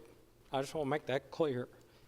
What's confusing me, I wasn't here in June of 18 or May or whenever, but what concerns me, and I do understand plats and deeds, and a plat does not convey property. However, a mayor signed a plat. You as a mayor, I hope you never sign a plat on a piece of property that the commission didn't approve. I don't think you have the authority to do that. I won't. So, Mayor Burgess signed a plat that says, we have said here tonight that this thing that's called a right-of-way dedication includes those 4 properties, if I've understood correctly. Mayor Burgess signed that in June of 18. Either he signed that without the commission ever knowing it, or the commission took action after he signed it. County attorney says his signature shows intent. What was the intent? And I think that's where Commissioner P goes back to. If Mayor Burgess signed it, there has to be documentation that shows what the intent was, or he signed a plat without the commission knowing it. So I think the truth is back there. I think this whole mess has started because hardly anybody can remember Commissioner Blair in the first meeting was, I think he was kind of blindsided by the question, and he had to go back and do a little research and remind himself exactly what happened. And I think this thing's gone back a year or longer, and people can't remember, and we've been voting on stuff based on what people thought was intended. But again, I'm not against, if we agreed to do it, we need to do it, period. No questions asked. But there's got to be some minutes. There's got to be some action taken from this commission before June of 18 when the mayor signed this that I would like to get looked at. Commissioner Phillips. I'm not trying to put words in anybody's mouth, but this appears to me to be a right-of-way plat, and Mayor Burgess would have the authority to sign that plat, not on the property itself. So if that's all he was signing, he did right. But there are some things that are on here that looks like he may have signed a document incorrectly. me. But this is a right of way, and he has the right to do that, Michael. Without it going before the commission. So that's what he signed. That's what this thing says, right of way plat. But this is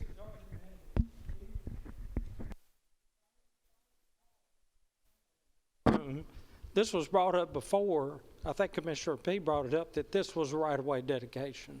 And there is a difference between a plat that shows lots and a right-of-way dedication. I get that.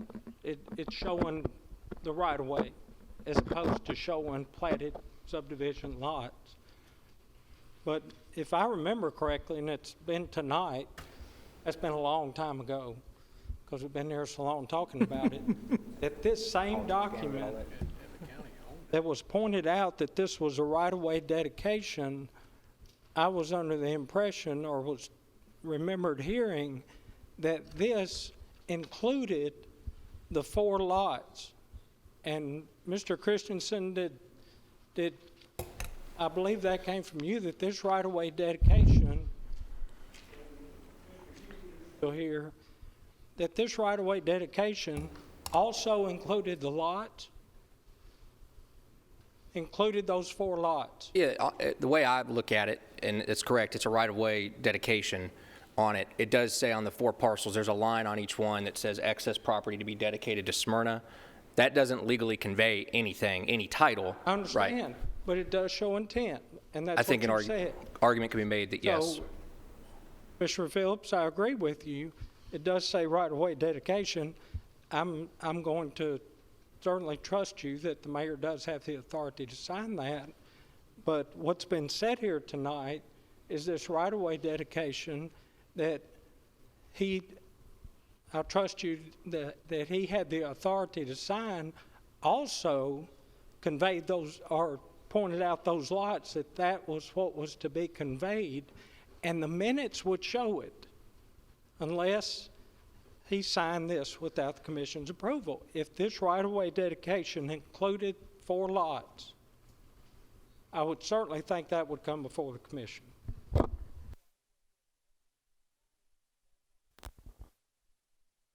Other questions on the motion? All right, we're going, Commissioner P. I'm going to make my motion again. Let's take this back to property management and let them decide. That would be an amendment.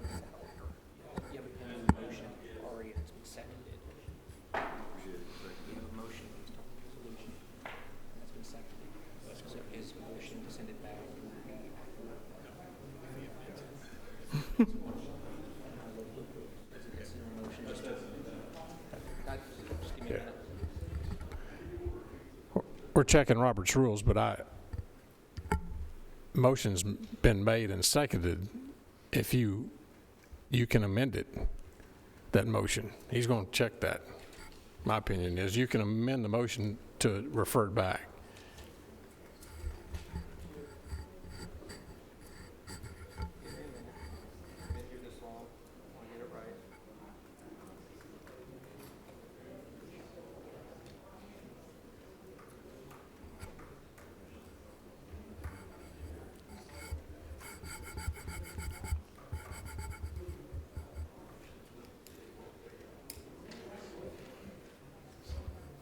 Mr. Chairman, I have a question. Is the motion to refer this back to property management on the...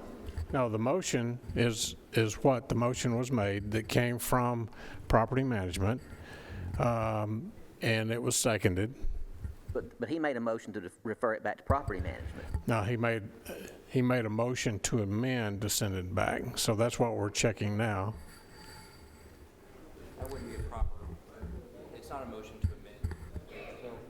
I don't think it's proper to amend the motion in the way that Mr. P has suggested. However, I'm looking to see if, as a subsidiary motion to the actual motion that's before the commission, is able to be taken up first to refer it back.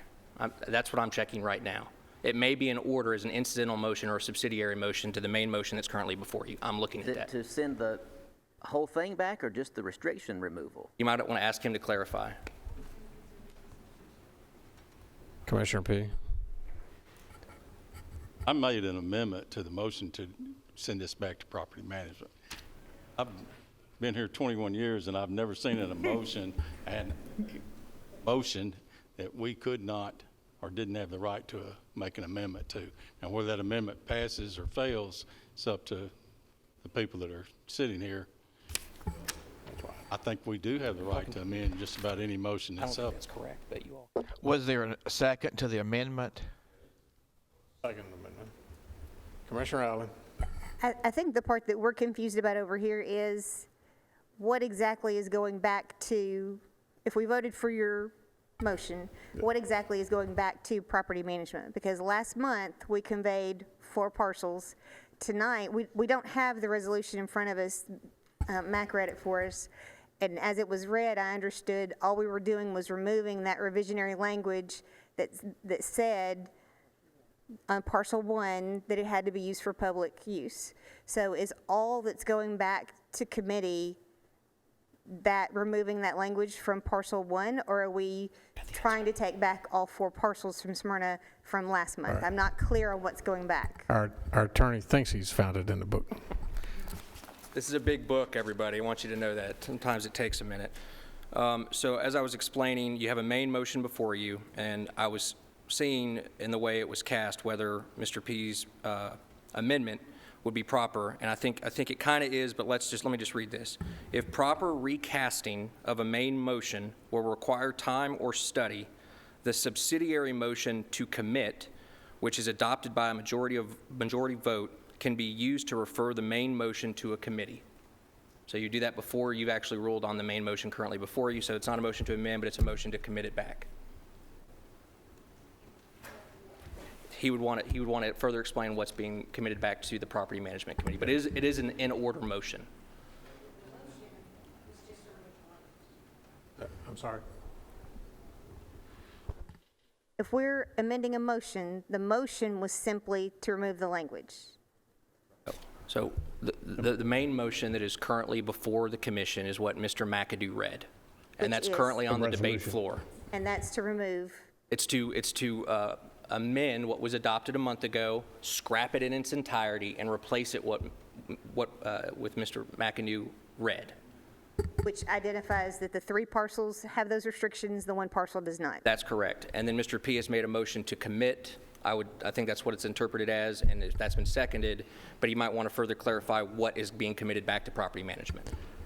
Commissioner P. Been seconded. And here's what I'm interested to know is, is this legal?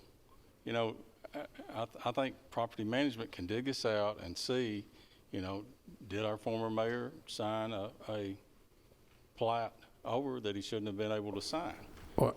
Legal for that to happen? One of the questions that I've got, dude, was the intent, in fact, to give away those other 3 parcels? I know that we heard that, but now I'm not so sure. So that's why I want them to go back and research it and let us know. My opinion is that the motion that came from property management by 7 people, it was unanimous, brought here tonight, it was amended, which was a proper motion. Your motion is proper to re-refer it because I think we don't have the minutes from the school board, nor it never came to the full commission. Who actually owns the property? Is it the school board to give away and cut a deal with Harry Gill, or is it the full commission? Do they have to vote? I think we need to research, in my opinion, and find out the minutes. So we have a motion before us that's been amended, that's been seconded, that is a proper motion, right? I don't think the main motion has been amended. You have just the main motion that's currently before you that was open for discussion and debated. And then Mr. P has made a motion to commit, which has been seconded. And I guess it's to commit the whole item, the whole resolution, back to property management. Is that your intent, Commissioner P? All right. Well, I'm going to do a voice vote on this. Roll call. You want a roll call? I want a roll call. And reread the motion. Okay, Mr. Secretary. It's really quite elementary. Mr. McAdoo made a motion, seconded by Commissioner Blair, for passage of the amended resolution, which was read by Chairman McAdoo. That was the primary motion. Mr. P is offering up to commit the entire item back to Mr. McAdoo's committee. It's been seconded. And it's been seconded. Both of the proper second. We're voting on P's motion. Thank you very much. Chairman Allen, questions on the amendment? The commitment to defer? That is correct. This is a housekeeping item that we have turned into a complete remodel. You know, I think everybody, especially those of us who are on planning commission or spending time on that, we know plats, we understand.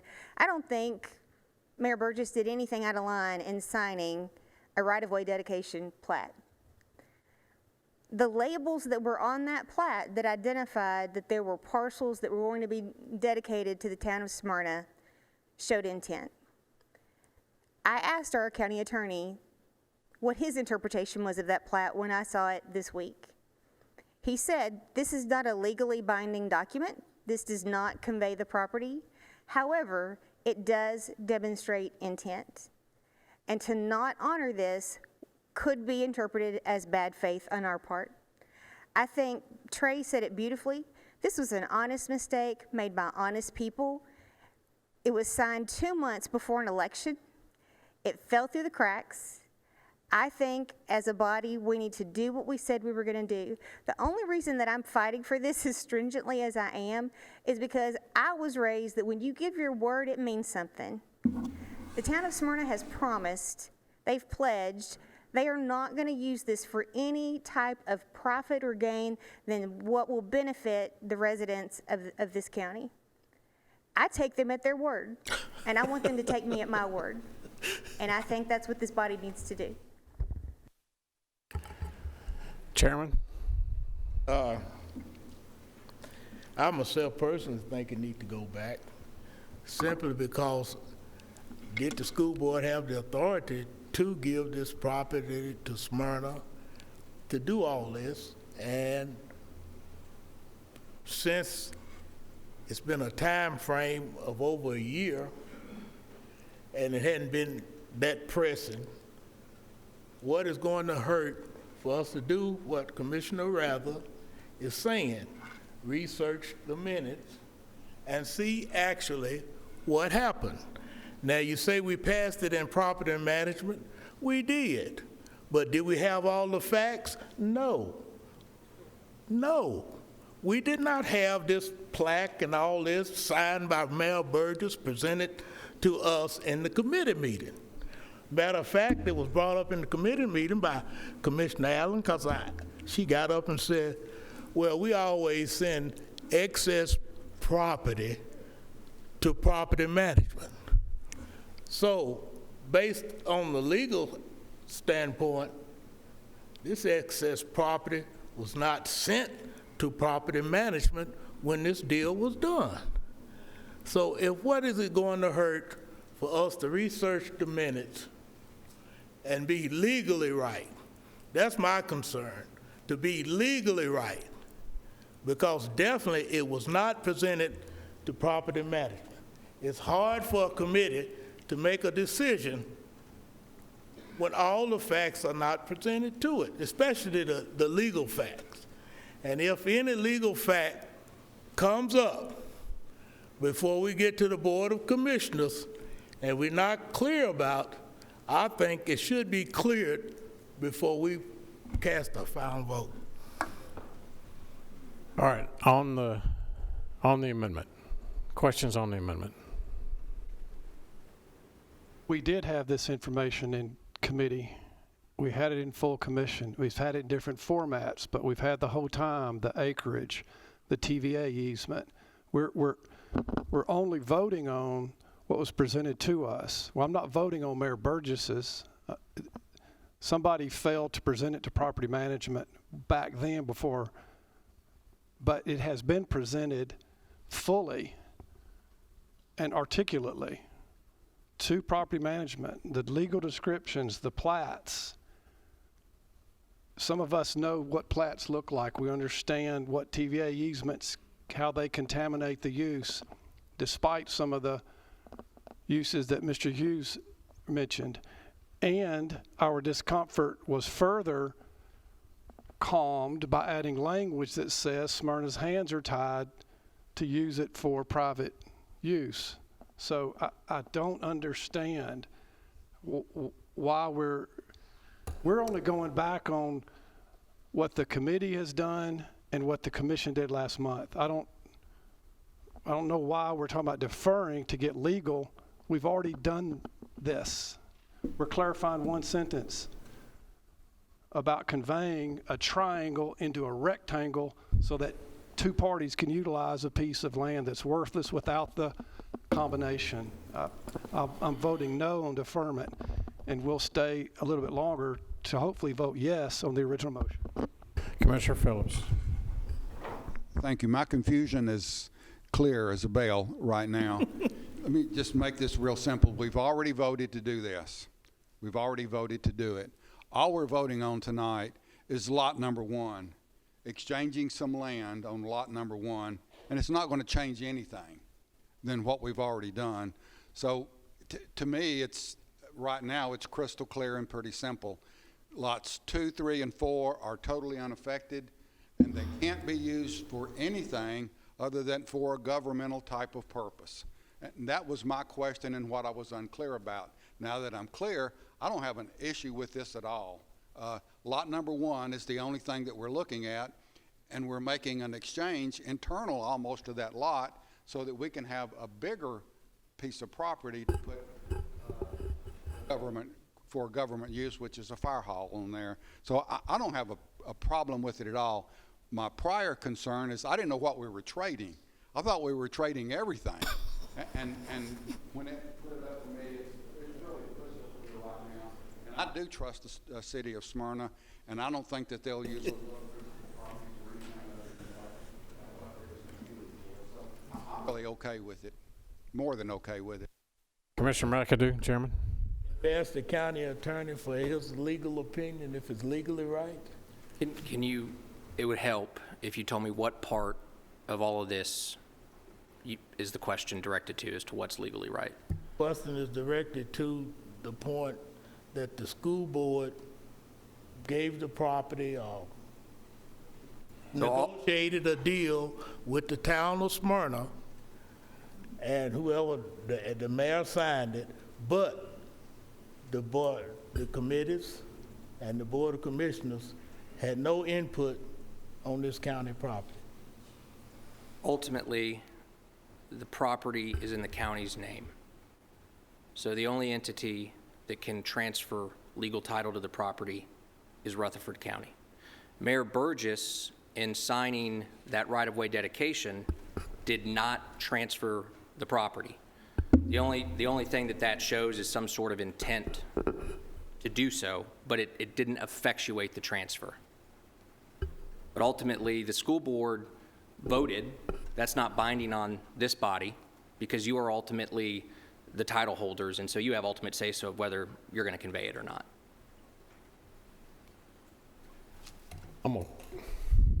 Commissioner P.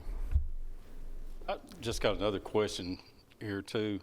So that I understand it crystal clear, the way Jeff does, we voted last month that any property that we gave away could not be sold or be used for any other purpose except for public use, like a fire hall. So my question is, we're changing that rule tonight by, if you vote this resolution through. So how soon will it be before we see a resolution on 2 and a resolution on 3 and then a resolution on 4 to let them use that to swap some property or whatever? So I have a problem with this all the way around. Thank you.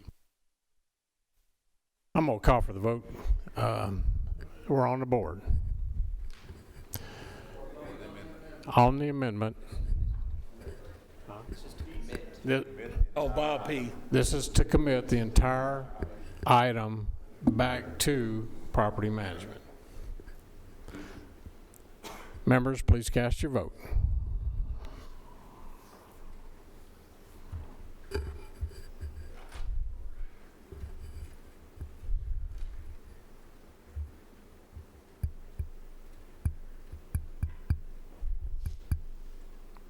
Anyone that did not vote and wishes to vote, or anyone who would like to change your vote, you may do so now. Madam Clerk, record the vote. 6 yes, 14 no, motion fails. Okay. All right, we're back.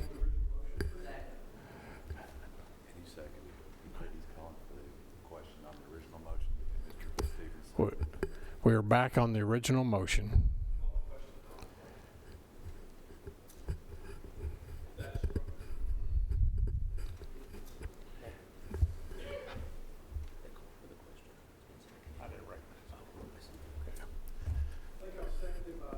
Well, I didn't recognize you when you called for the question. Yes, sir. Any discussion? If not, we're on the board. We're on the board on the original motion that came from property management as presented. Please cast your vote, members.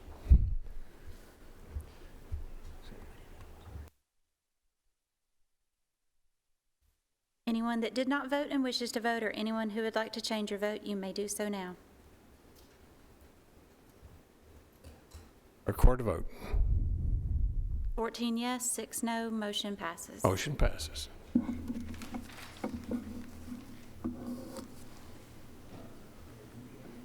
Thank you, Mr. Chairman. Next, we have item number 6, Steering Legislative Governmental Committee.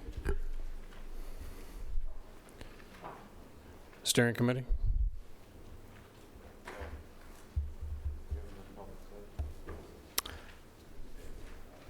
Excuse me. Let's back up. We're on Public Safety. Public Safety Commissioner, Chairman Reed. Just wish to announce that we have changed the date of the December meeting. It'll be next Thursday evening at 6. I think we set that at 6 o'clock due to the fact there will be another meeting earlier in the afternoon, and we will be meeting at 6 o'clock in room 205. Okay. Duly noted. Item number 5, Public Works Planning Committee. Chairman Cush.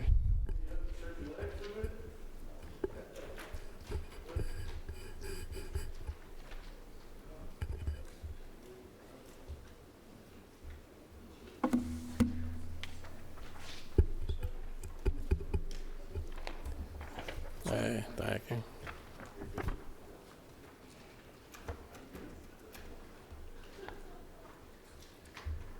All right.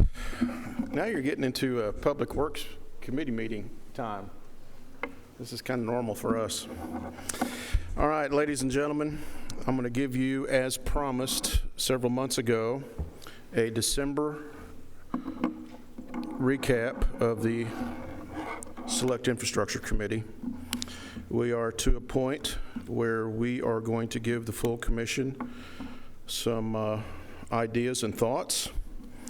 As you know, this committee was put together to gather information and look for opportunities other than a property tax increase to raise funds specifically targeted for infrastructure improvements. We were not looking for one silver bullet, but a multitude of options that we could put into play. I want to let you know that there are 4 members of this select committee, and they are due some recognition. Jim Averwater represents the Planning Commission. Commissioner Phil Dodd represents Budget. Commissioner Paul Johnson represents the Road Board, and then yours truly represents Public Works. Rutherford County is an economic driver of Middle Tennessee, as we all know. And in spite any tax increase or any increase in fees that we ultimately put into play, people are going to still come to Rutherford County. And they come here because we have a great educational system. The cost of living is good. We have a great public safety environment, and we have a great quality of life. There are things to do, places to shop, great places to eat, and a good greenway system where people can exercise. What I'm about to say is not new, because this discussion has happened on many commissions prior to us, prior to me certainly. There are just a very few things that the county has in their control in terms of raising funds. One is the property tax. And as you know, for every 1 penny spent, that's approximately $970,000. I'm sorry, for every 1 penny charged, that is approximately $970,000 of income returned. What we can control is the wheel tax. And I'm going to propose to you that this commission needs, in a very short amount of time, needs to have a discussion about a wheel tax resolution. That would be an amount, how much we want to increase, how we want to allocate that increase, and I'm going to suggest that that goes to a specified infrastructure fund, and that that would need to pass in 2 consecutive meetings by 2/3 of vote for that to go into effect. Currently, we have a $52.50 wheel tax.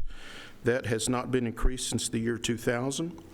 And I will tell you that for every $10 increase, that equates to about $2.5 million. There were nearly 247,000 permits pulled in this calendar year. As you know, there is a $9 emissions fee that is about to go away. So if you pull that $9 off there and, add $10 or add $20, you can see how the math quickly adds up. So I'm going to suggest that that would be one tool that we discuss as a body to put into play in the very near future. In 2019, by the way, the wheel tax generated a little over $12 million. 40% of that goes to schools, 30% goes to the general fund, and 30% goes to the highway department. Those are the only 2 items that the county has control over. The rest has to be approved through our legislative body.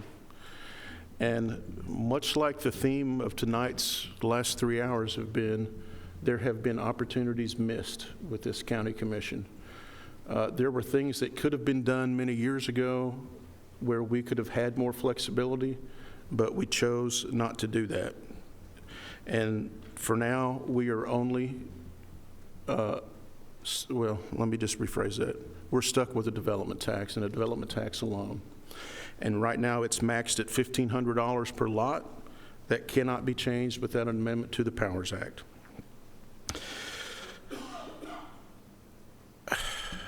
The County Powers Relief Act is the exclusive authority that local governments have to adopt any new taxes on development after the year 2006, unless there was a pre-existing private act in place, which we did not have. We had one after we've done our history. This SIC committee has done our history. We had one that was chatted about and even put in writing, but it never got put into play. Counties cannot assess taxes on development in this pre-existing private act unless, well, let me rephrase that. You had to pick one. You could either do the Powers Act or you could do a development tax. We chose the development tax. We could repeal a private act development and opt in for the Powers Relief Act, but we'll have to do that with our legislatures, and there's fine lines to negotiate. But right now, the county's Power Relief Act has a levy of only $1 per square foot on a household. and that's not enough. We would be swapping dollars, basically. So if we were to go that route, we would want to negotiate a higher dollar per square foot on a residential property. And under that capital improvement program, you can only increase that tax rate 10% max, and it can only be changed every 4 years.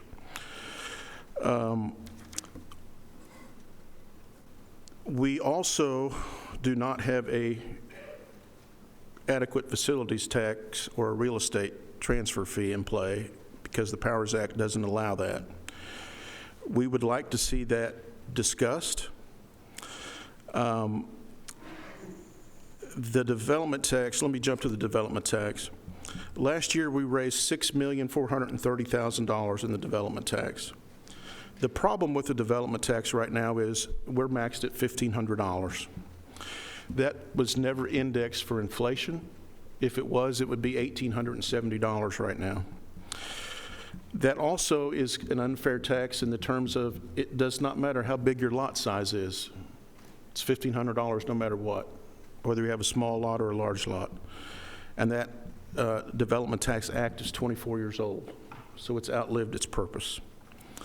Our neighbors in Wilson County charge $5,000. They have an adequate facilities tax. In Williamson County, your fees are over $20,000, and they have multiple fees. They have an education impact fee, an adequate facilities fee, a privilege tax. They even have a greenway tax.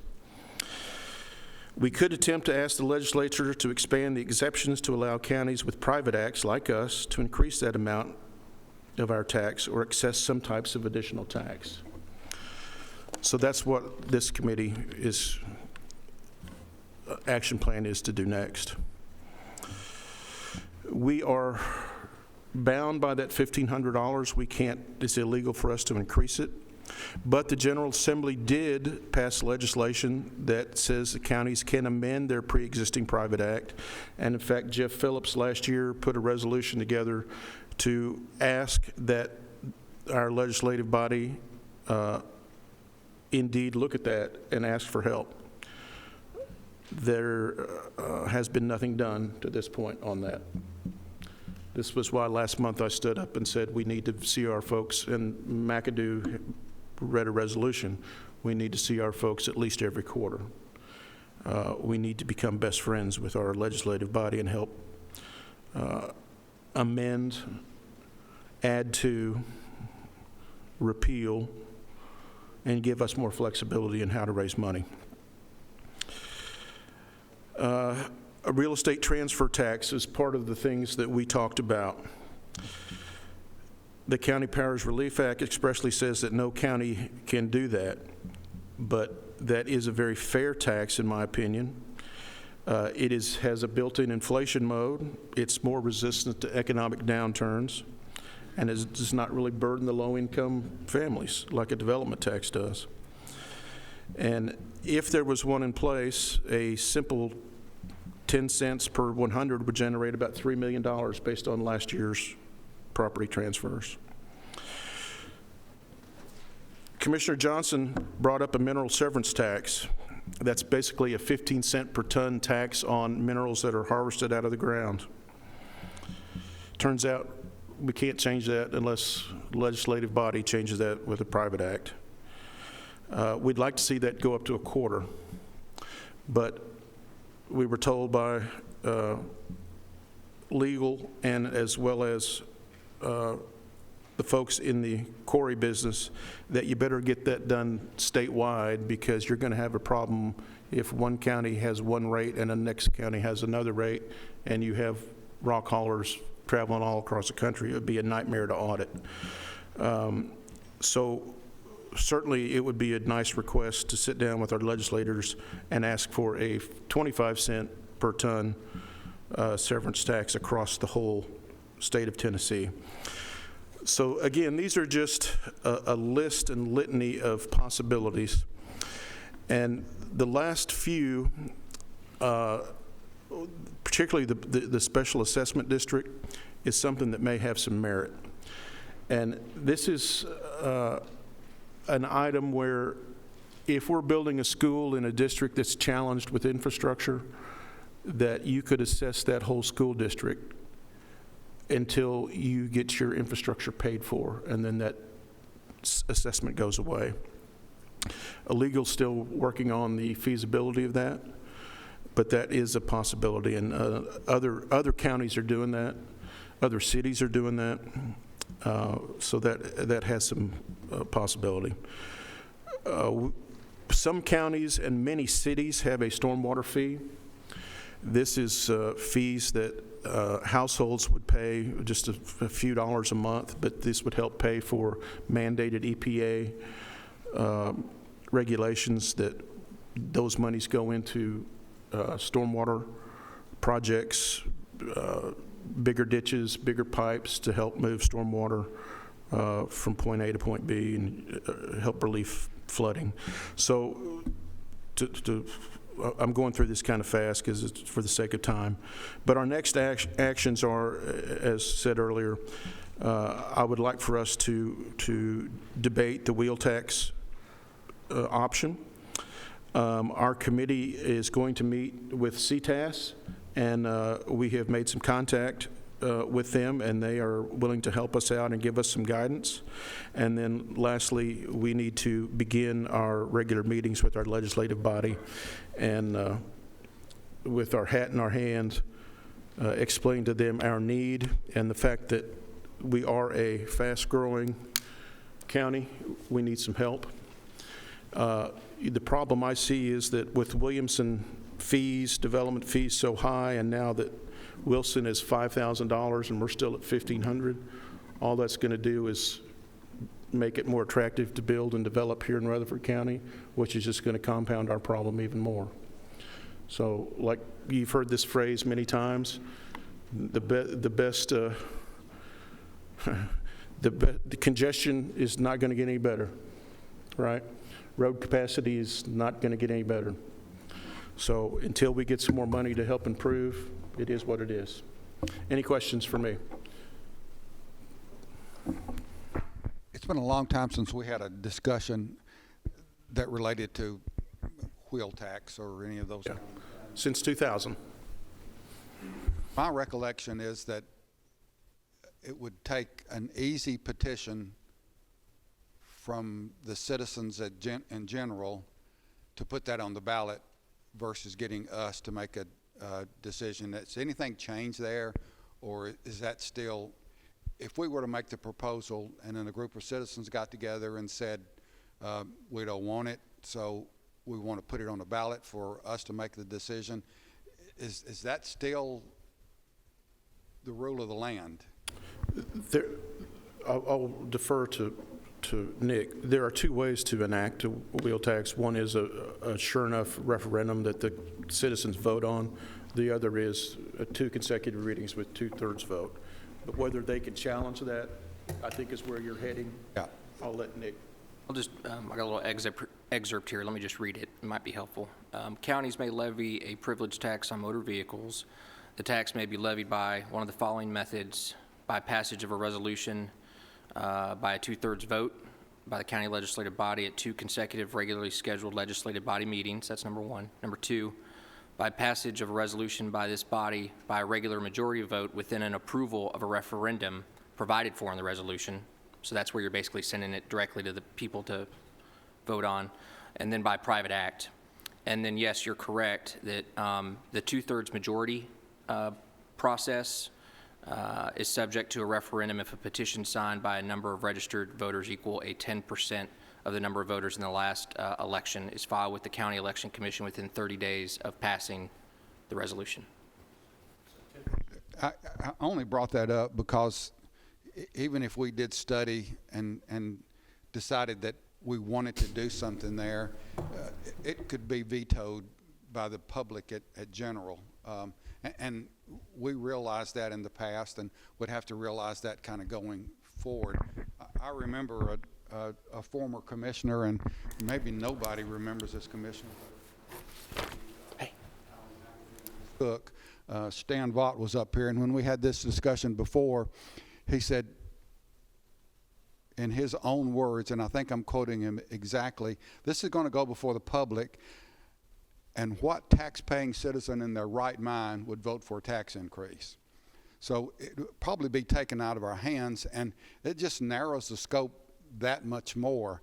I understand, and I may have this wrong, but Williamson County has tried to enact or increase some growth taxes, and they were told that they couldn't do it, and they're in some type of litigation right now with the state. Williamson County won, well, we may be talking about two things. They just won a lawsuit where the developers tried to sue, and Williamson County won. This is where they increased theirs? Why couldn't we do the same thing? They have more than the development tax. They have the, what's the word I'm thinking? Adequate facilities They tax? have the adequate facility tax in play where we don't. That's why they can do that. They were smart enough to look downfield where we didn't. That's what it was. So the adequate facilities tax could have been raised according to what happened in Williamson County, but our development tax can't be raised, even though they're probably used for pretty much the exact same thing. They have more options with the adequate facilities tax. Let me just say this. We had a lengthy discussion, I believe, through the Steering Commission last year and then before this commission about talking to our legislative delegation and getting them to help us. And I'll say the same thing, and it's critical of our legislative delegation, and it's probably going to sound more critical than it really is. There were at least 2 of that delegation that was willing to carry that bill, but there were 3 that were not. And why they were not is a sore thorn under my saddle and will continue to be. It has been for years past, and those are the folks that we need to work on. I'll say it here one more time in front of this commission and in front of everybody else. What business is it of the states, and why should they care what we need to do locally? They have no business enacting something like a County Powers Act, no business at all, because it ties counties' hands and will not allow us the opportunity to find alternatives to property taxes. And that's all we're talking about, and that's all your committee's been talking about. And I chaired a committee over 20 years ago to look at alternatives to property taxes, and there was none other than instituting a new one. And that's how the county development tax came about. Right after that is when an effective lobbying group approached some delegation and got this passed statewide. And I just wish the public would get behind it. I wish Rutherford Neighborhood Alliance would get behind it. Why would the state give a rat's ass as to what we need in Rutherford County? Why? And nobody's been able to answer that question. Why? All we have, when growth does not pay for itself, all we have is to go back to the citizens of Rutherford County and raise our taxes. Only option we've got. Mm-hmm. Sure, we can raise wheel taxes a little bit, but maybe not. The only option we have is property taxes when growth is creating issues that we can't handle. And that's where we need to concentrate. And I know you know that, and I know your committee knows that, and I would be willing to bet most every commissioner here knows that. Political suicide or not, we have to get our county delegation to carry legislation very similar to the resolution that we passed and talked to them about. And there are two that tried to do it but couldn't get the help of the other 3 members of our legislative delegation. and let me go ahead and go out on another limb. Those three that will not help us at a state level need to be addressed. We're not the ones that are raising property taxes. They're the ones that are raising property taxes because they won't give us what we need here to avoid raising property taxes. This county will continue to grow, and that legislative delegation needs to get off their ass and start doing something to help the taxpayers of this county. They need to. Yeah. We need to hold their feet to the fire.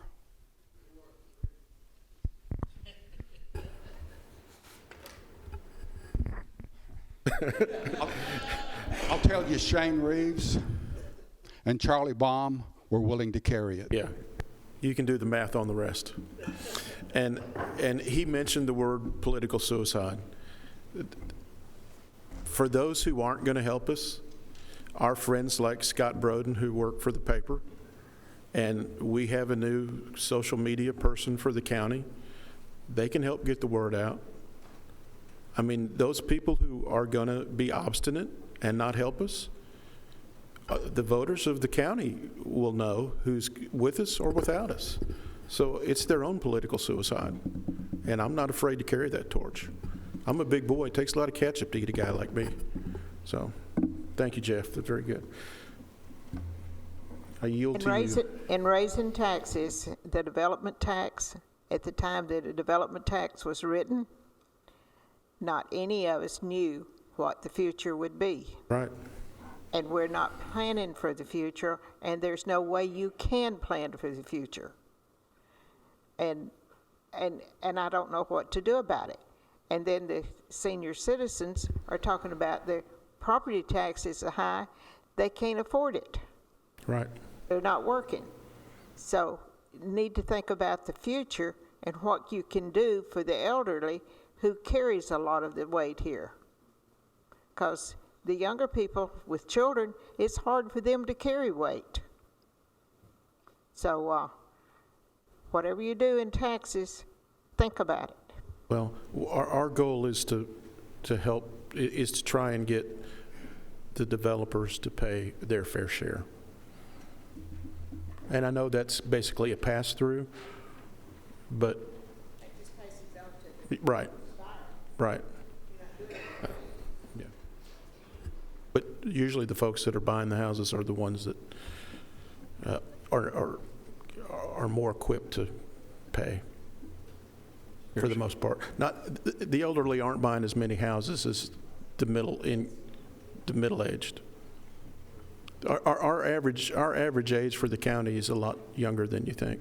A lot of the senior citizens cannot buy another house. They're on fixed income. They don't have that income that they had. They have not saved. Right. They were not taught to save. So, and it hurts them. Yeah. Yeah. Mr. Piercy. Mr. Harris, do you have a question? Oh, I'm sorry. Commissioner Piercy. I've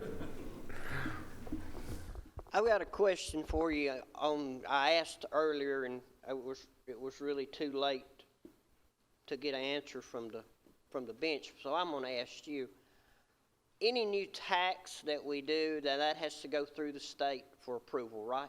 Correct. What about a fee? Same thing. All fees have to go through the state. Yeah.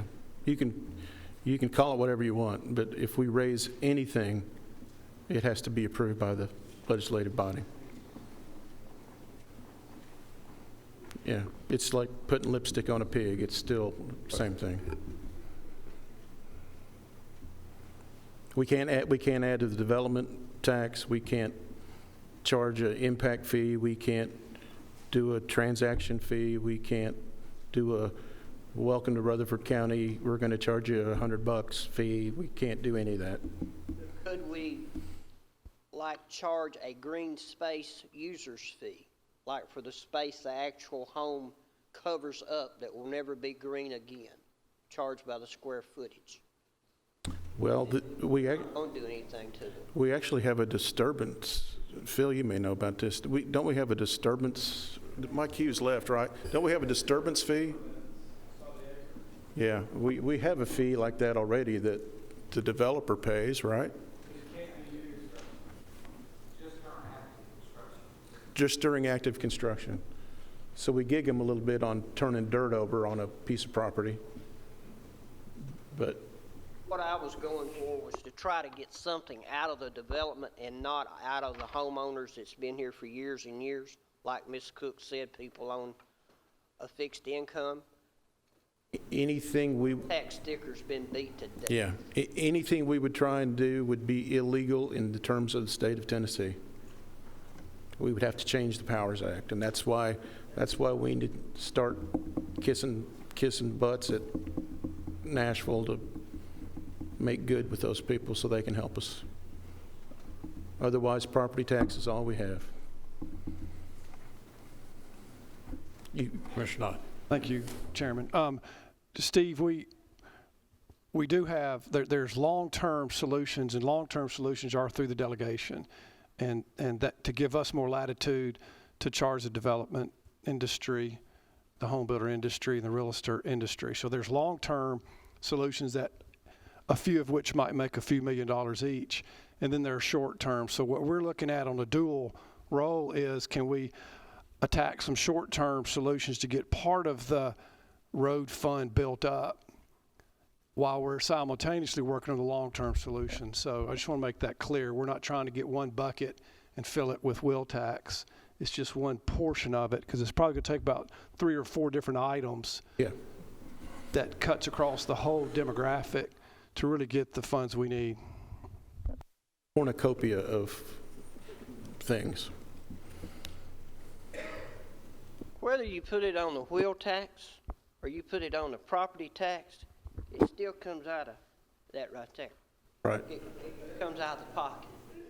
You know, it doesn't matter where you put it. Unless we can come up with something new that we can tax the development with, it's useless. That's right. You know, the taxpayer can't keep toting the road. We're 100% with you, Steve. We get that. We're just reminding you, we're reminding this body, not that you need reminding, that we can't change or charge or create anything new because it's against the law based on the County Powers Act. And that's because the state of Tennessee said, you all aren't smart enough to handle your own money. We're going to do it for you. And that's what's got Jeff PO'd. That's what's got me PO'd. That should have all of us PO'd, because it's our money. It's our county. We ought to be able to govern it the way we want it governed. And 3 out of the 5 said, yeah, we're not listening to you. So we got to make good with those people, because they have to help with the stroke of the pen to make these goofy County Powers Act, amend them to the 2020, not 24-year-old laws. We got to bring them up to speed to help us. Commissioner Harris. Commissioner Bush, I need you to help me out with something here. You said if we charge every $10 increase equals $2.47 million. This is on the wheel tax. Correct. That's correct. Now, what I need to understand is, what is the goal that we need to raise per year for you to be successful with our infrastructure? The number that Superintendent Brooks throws out is roughly $7 to $10 million. And my last thing is a statement. The statement. Jeff Phillips, you pretty vocal about the legislators. As of right now, they haven't returned my call to me on January 6th. So, Mr. Mayor, I hope that you can help us out with that and see if they can get here, as well as answering our resolution being 3 times a year. So, 4 times. Yeah. Mr. Harris. Yeah. Let's just say $10 million.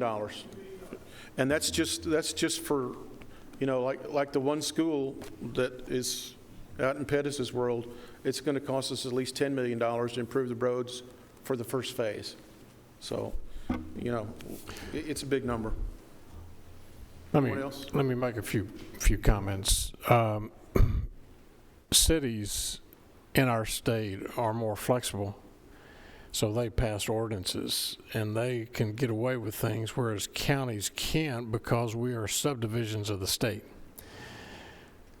That's what forces us to take private acts through our legislative delegation to try to take the private act and request. I was talking to one of our former county attorneys, now Judge Daryl Scarlett.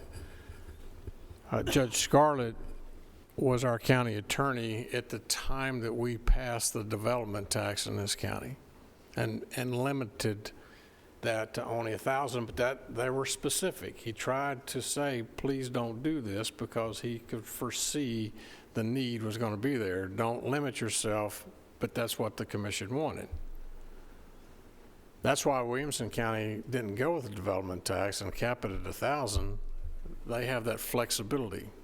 It would be wise for this body to reconsider doing away with that and going with something similar like the adequate facilities tax, where you have more flexibility and you can charge based on the development. Sumner County, Wilson County, they're all have that flexibility, and we don't. We, in my opinion, erred several years ago when we capped it at 1,000, not knowing that it was going to cost more.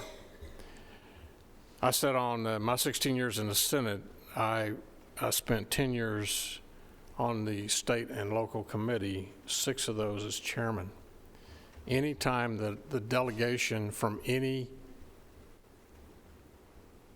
House Representative or any Senate brought a private act, I rarely, in those 10 years I was on that committee, maybe once or twice a private act came through that wasn't passed, okay?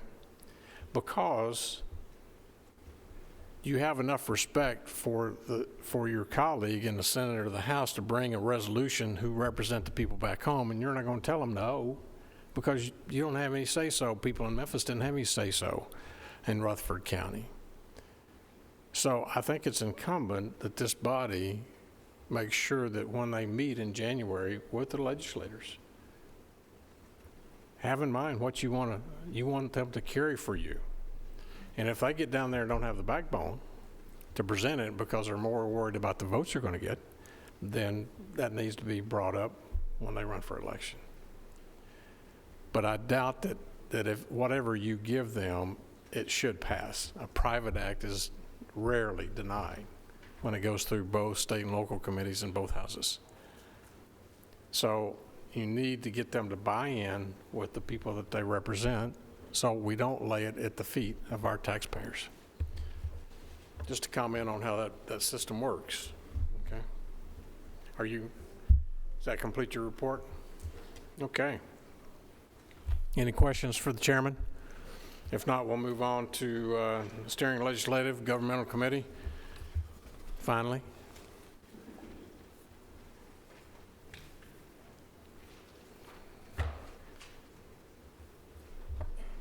Chairman Harris, you're recognized at the well. Everybody getting hungry?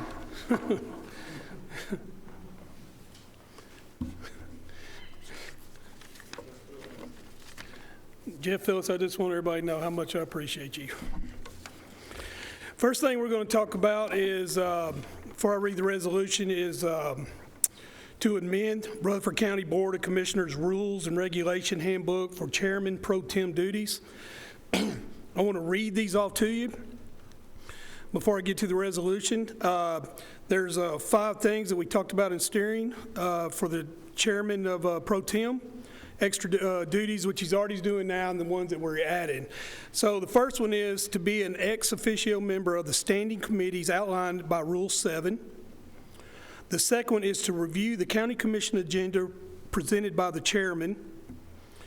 The third one is review county commission minutes and present said minutes to the commission. The fourth one is to receive committee assignments request forms and present a recommendation for committee assignments to steering for consideration during the committee nomination process outlined in Rule 8H1. And the last one is to call newly elected standing committee members to order for the respective standing committees at the September County Commission meeting each year and conduct a nomination process for election for the chairman of each standing committee. Now I'll read you the resolution. Whereas the County Steering Committee has... Mr. Chairman? Yes, sir. Before you read the resolution, I'd like to amend one of those. And number 4 on the committee assignments, it's not a huge deal. There was a lot of discussion at the steering committee, and I'd just like to add a couple of words to that, and that is to receive committee assignment request forms and present a recommendation for committee assignments to the chair of the steering committee, and then follow it up with the rest of that. So not to the committee, but to the chair. I haven't had a motion yet. Yeah, we need to get the resolution in front of the body first.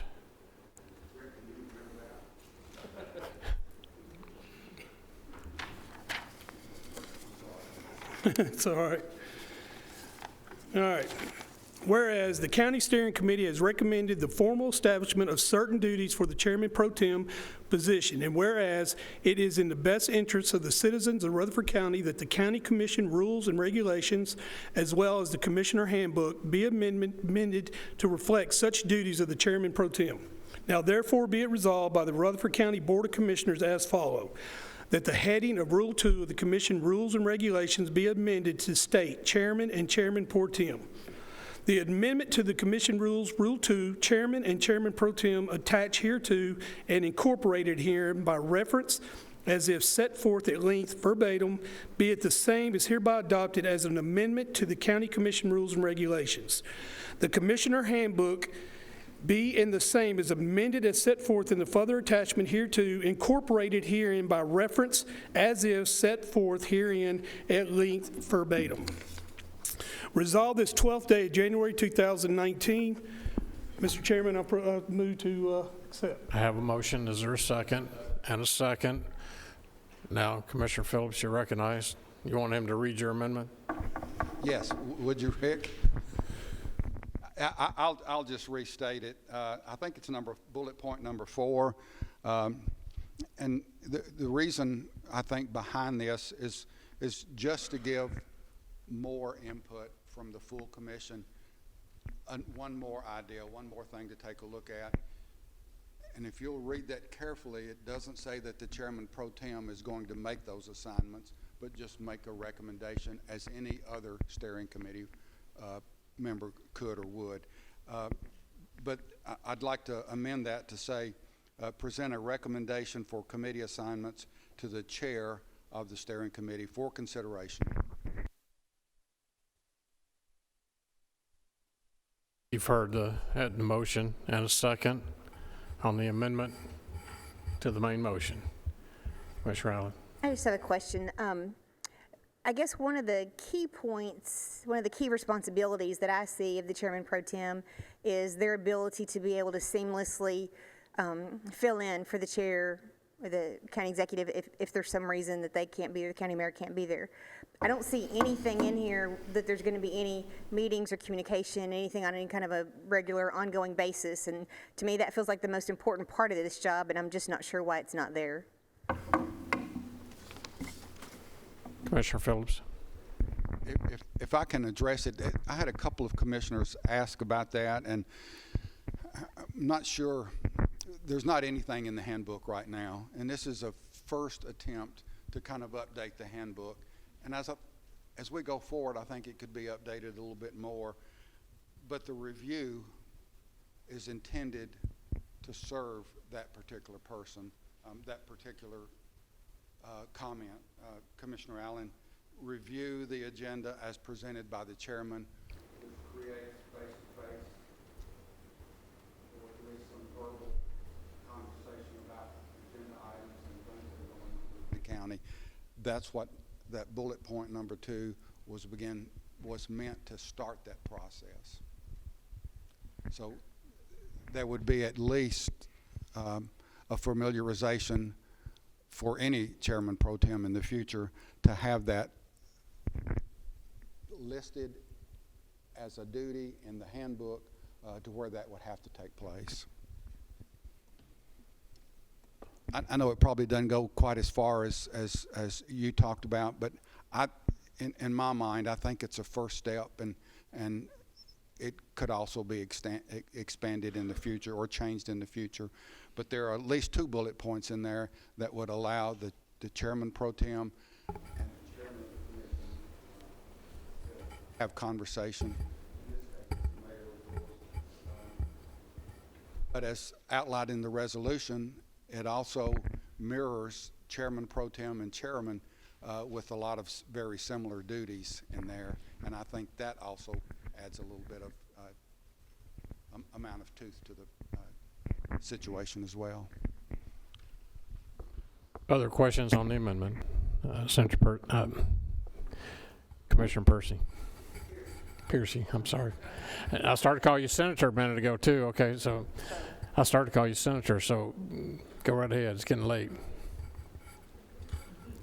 I haven't been up here as long as a lot of y'all have, but I've been up here 5 years, and the process dealing with number 4 has worked very well, I thought, and it's been working very well for a long time. But how could the pro temp do a better job at receiving the applications and making a recommendation versus the chairman of the committee? I see no point of that. And I'll go this much further. Not saying this pro temp or this mayor, but in the future, that could be too close of a connection for committee choosings. And that's my thought on that. It's a good thought, and a thought that also came up in the steering committee. If I could try to answer that, you could also reverse those roles and say, what if the chairman of the steering committee had that same relationship? Okay, the only thing this would do would just be to add an additional step. It doesn't say that the chairman pro tem has the authority to make those assignments, but to make a recommendation to the steering committee, just like any other member of the steering committee would have that same latitude to do. If you don't like it, make a motion to strike that out. It's not a big deal.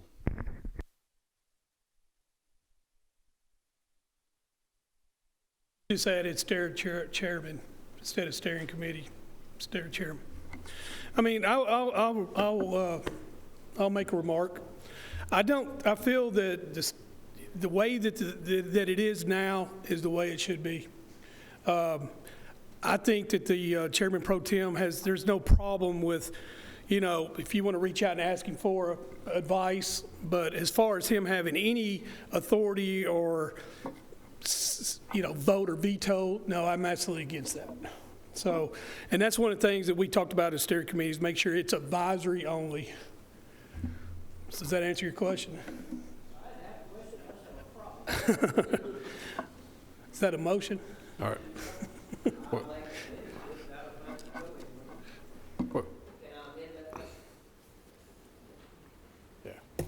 Yes, you can make an amendment to Mr. Phillips's amendment where you're accepting what Mr. Phillips has added to number 4, which is the language that he will give a recommendation for committee assignments to the chair of the committee.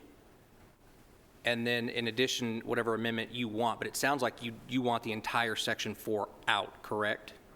So it's probably better to just allow the amendment motion to go first, so we know what the language is, and then if you want to make an additional motion to strike number 4 in its entirety, that's when you'd want to bring it up.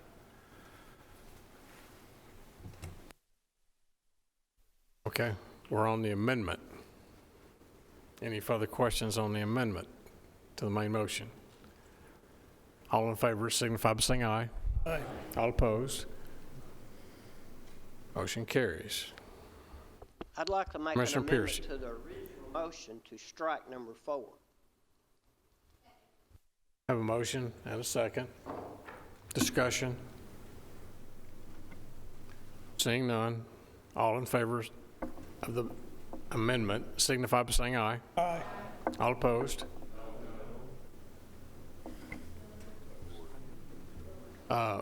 Will be on the board, members. Please cast your vote.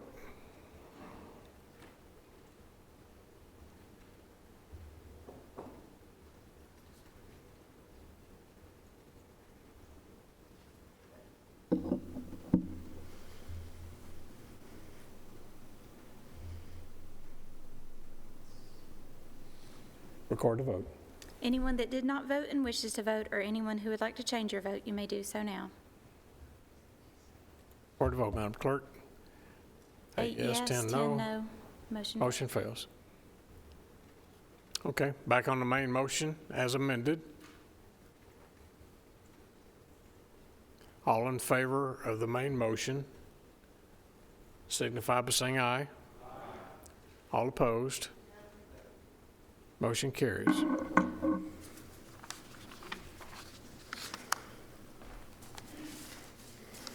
Next, Chairman.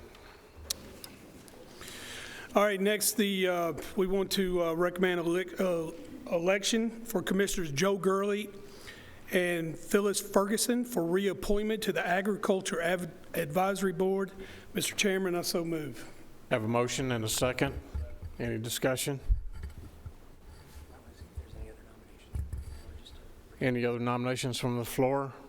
Commissioner Stevens? Thank you, Mr. Chairman. I believe the motion should be to waive the rule that we passed so that these two can be considered.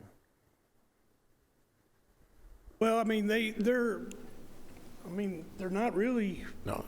They've had an application in there for over a week. But they didn't meet the steering committee deadline, and so the policy says if they don't meet that deadline for them to be considered at the full commission, the commission has to vote by majority vote to waive that rule. So the motion should be to waive our rule and allow their applications to be considered, and then they can be nominated and voted on at that time. That's the right way to do it. And this, I know it's like splitting hairs, and it doesn't seem like it's a big deal, because this time there's only the number of applicants as there are the number of spots. But you just wait and see what happens when we have a contested race and we don't follow our policy on this one. It's going to turn into a mess.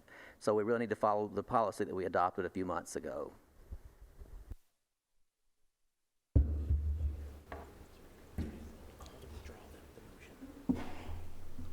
I withdraw my motion. So I'll make a motion that we waive our rule that the applicants meet the deadline to turn in their application, and that we allow both of them to be nominated from the floor. Commissioner Reed, he withdrew. Do you withdraw your second? Okay. Now we're back with a motion and a second. Commissioner Stevens and Commissioner Cush, discussion? Just a quick question on the policy. So you're saying the policy is that we can't we can't nominate someone from the floor anymore? We can, but if they didn't turn an application in by the deadline, then the commission has to suspend that rule and allow someone else to be nominated. So we're waiving our rule. These applicants were not turned in by the deadline. But can someone not nominate them from the floor? After the rule is suspended. After we vote by 11 or more majority to suspend the rule, then someone else could be nominated.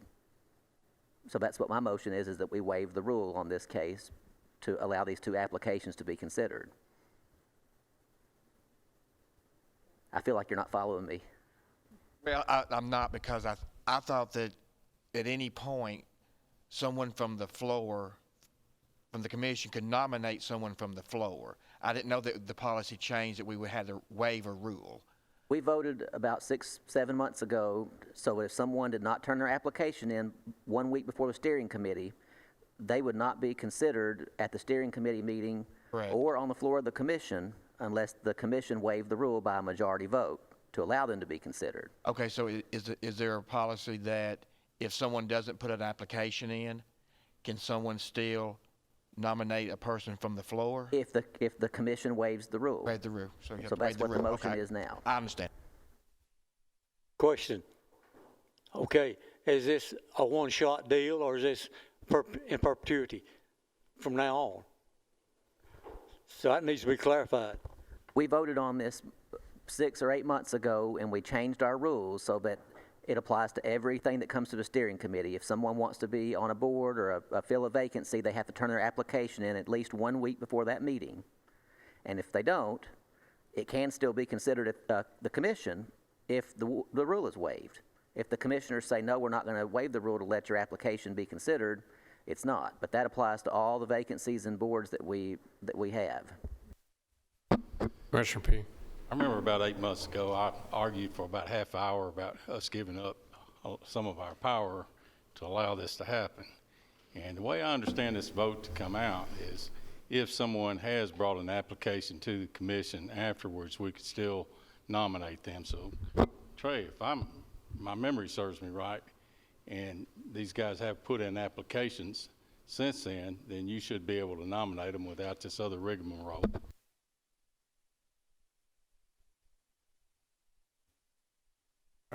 We have a motion and a second before us. Any further discussion? Seeing none, all in favor signify by saying aye. Aye. All opposed? Motion carries.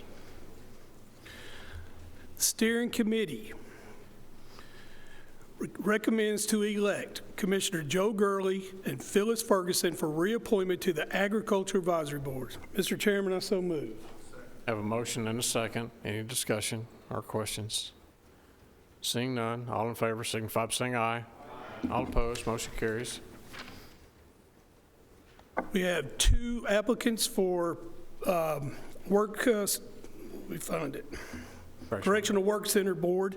They are Francis Mosby and Bob Ashbury. I make a motion to elect. Have a motion. Do we have to suspend the rules on Ms. Mosby each turned one hers, she turned individually? hers in on time, so we can vote on hers. Okay. But then we need to suspend the rule for Mr. Asbury. We did for that last vote. Right. So you're good. So just take I'm going to try to see if I do this right. Yeah. Take any other nominations from the floor? If you do that right now? No. Take a nomination from the floor right now. I'm not sure we have to waive a steering committee rule to nominate somebody from the floor. Is that a question for me? So I'm not familiar with the rule Mr. Stevens talking about, but this body, the county commission is the arbiter of its own internal rules and regulations. If you want to make a motion to nominate both of these individuals for the purposes of what you're doing right now, and then later we can revisit that rule, that's probably the best way to go about it. So it might be best for the chairman to make the motion to elect Bob Asbury and Francis Mosby to those appointed seats. Make that motion. So basically, you need a motion to suspend the rules to open the floor for nomination for the correctional board, correct? Is that the way to clean it up? Is there a motion to suspend the rules? You can do that. Is that your motion? All right. If that'll clean it up, let's go for it. Second? Yep. Motion and a second. Discussion. All in favor signify by saying aye. Chairman? All opposed? Sorry, I was standing. I was only going to just make a comment, which won't affect the vote at all. I know it's late and we're getting cranky, and this seems like we're being super picky about stuff. I remember the conversation about the application deadline, and it was only because we were having people slide in applications like the day of, and steering makes some really important appointments. And it was the wishes of the committee at the time that they'd like to have a little more time to review applications. So it was really just so that they could do a better job at appointments. So anyway, I'm sorry if it seems like a nuisance right now, but the intent was really honorable in order to implement the deadline. Got a motion and a second. All those in favor? Got any comments, Commissioner Gammon? Yes, on these items on C, I'm going to declare 10. Rule 10. Rule 10, and I'd abstain on them. Commissioner Gammon declares Rule 10 and abstains. We have a motion before us. All in favor of the motion signify by saying aye. Aye. All opposed, motion carries. Steering recommends the election of Francis Mosby, Bob Ashbury for reappointment to the Correctional Work Center Board. I so move. Have a motion and a second. Any discussion? Seeing none, all in favor signify by saying aye. Aye. All opposed, motion carries. Next, members, is item L, statements and announcements. Commissioner Gurley. As chairman of the Ag Advisory Committee, I'd like to invite everyone to the 4-H Pancake Breakfast this Saturday morning at the Ag Center. What time? I think it starts around 8 o'clock, and you can normally get some pancakes and bacon and coffee and juice and all that kind of stuff. Yeah, and there will be a marketplace there to spend your money. Christmas marketplace on the other side. Commissioner Cook, don't you have Laverne Rescue Squad Saturday? Okay. Commissioner Reed, Eagleville. The Eagleville Christmas Parade is this Saturday beginning at 11 o'clock, so get you an early spot and come on down. It begins at the school, goes down Main Street, and then on up to the rest of the town. So it's a really good parade, and we invite everybody to come out Saturday. Yeah, bring your bag. They still throw candy out in Eagleville, right? Commissioner Cook? Laverne Rescue Squad has a breakfast Saturday morning, 6 to 10. 6 to 10 Laverne, so you can eat pancakes twice, all right? Commissioner? There was one thing I really should have brought up probably even earlier today. We need to really extend sympathy to our friends at the Chamber of Commerce. I don't know how many of you had an opportunity to get to know Gina Cannon. She was the Director of Cultural Heritage and Tourism at the Chamber. She was very young, had a young daughter, died unexpectedly in her sleep Saturday night, and she is just a huge loss to this county. You know, she attended Harvard and Columbia and got her doctorate from MTSU.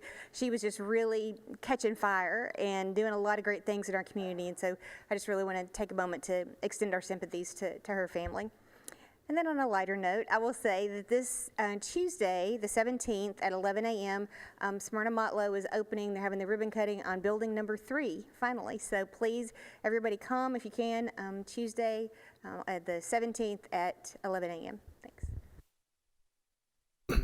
If you would, members, keep Commissioner Irvin in your prayers. He went into the hospital this afternoon. He has some type of infection, doesn't know what it is. He's running a temperature of 100.3, so it keeps spiking up and down. So they went in and checked him in today just to find out what kind of infection he does have. So they'll be running a test on him tomorrow.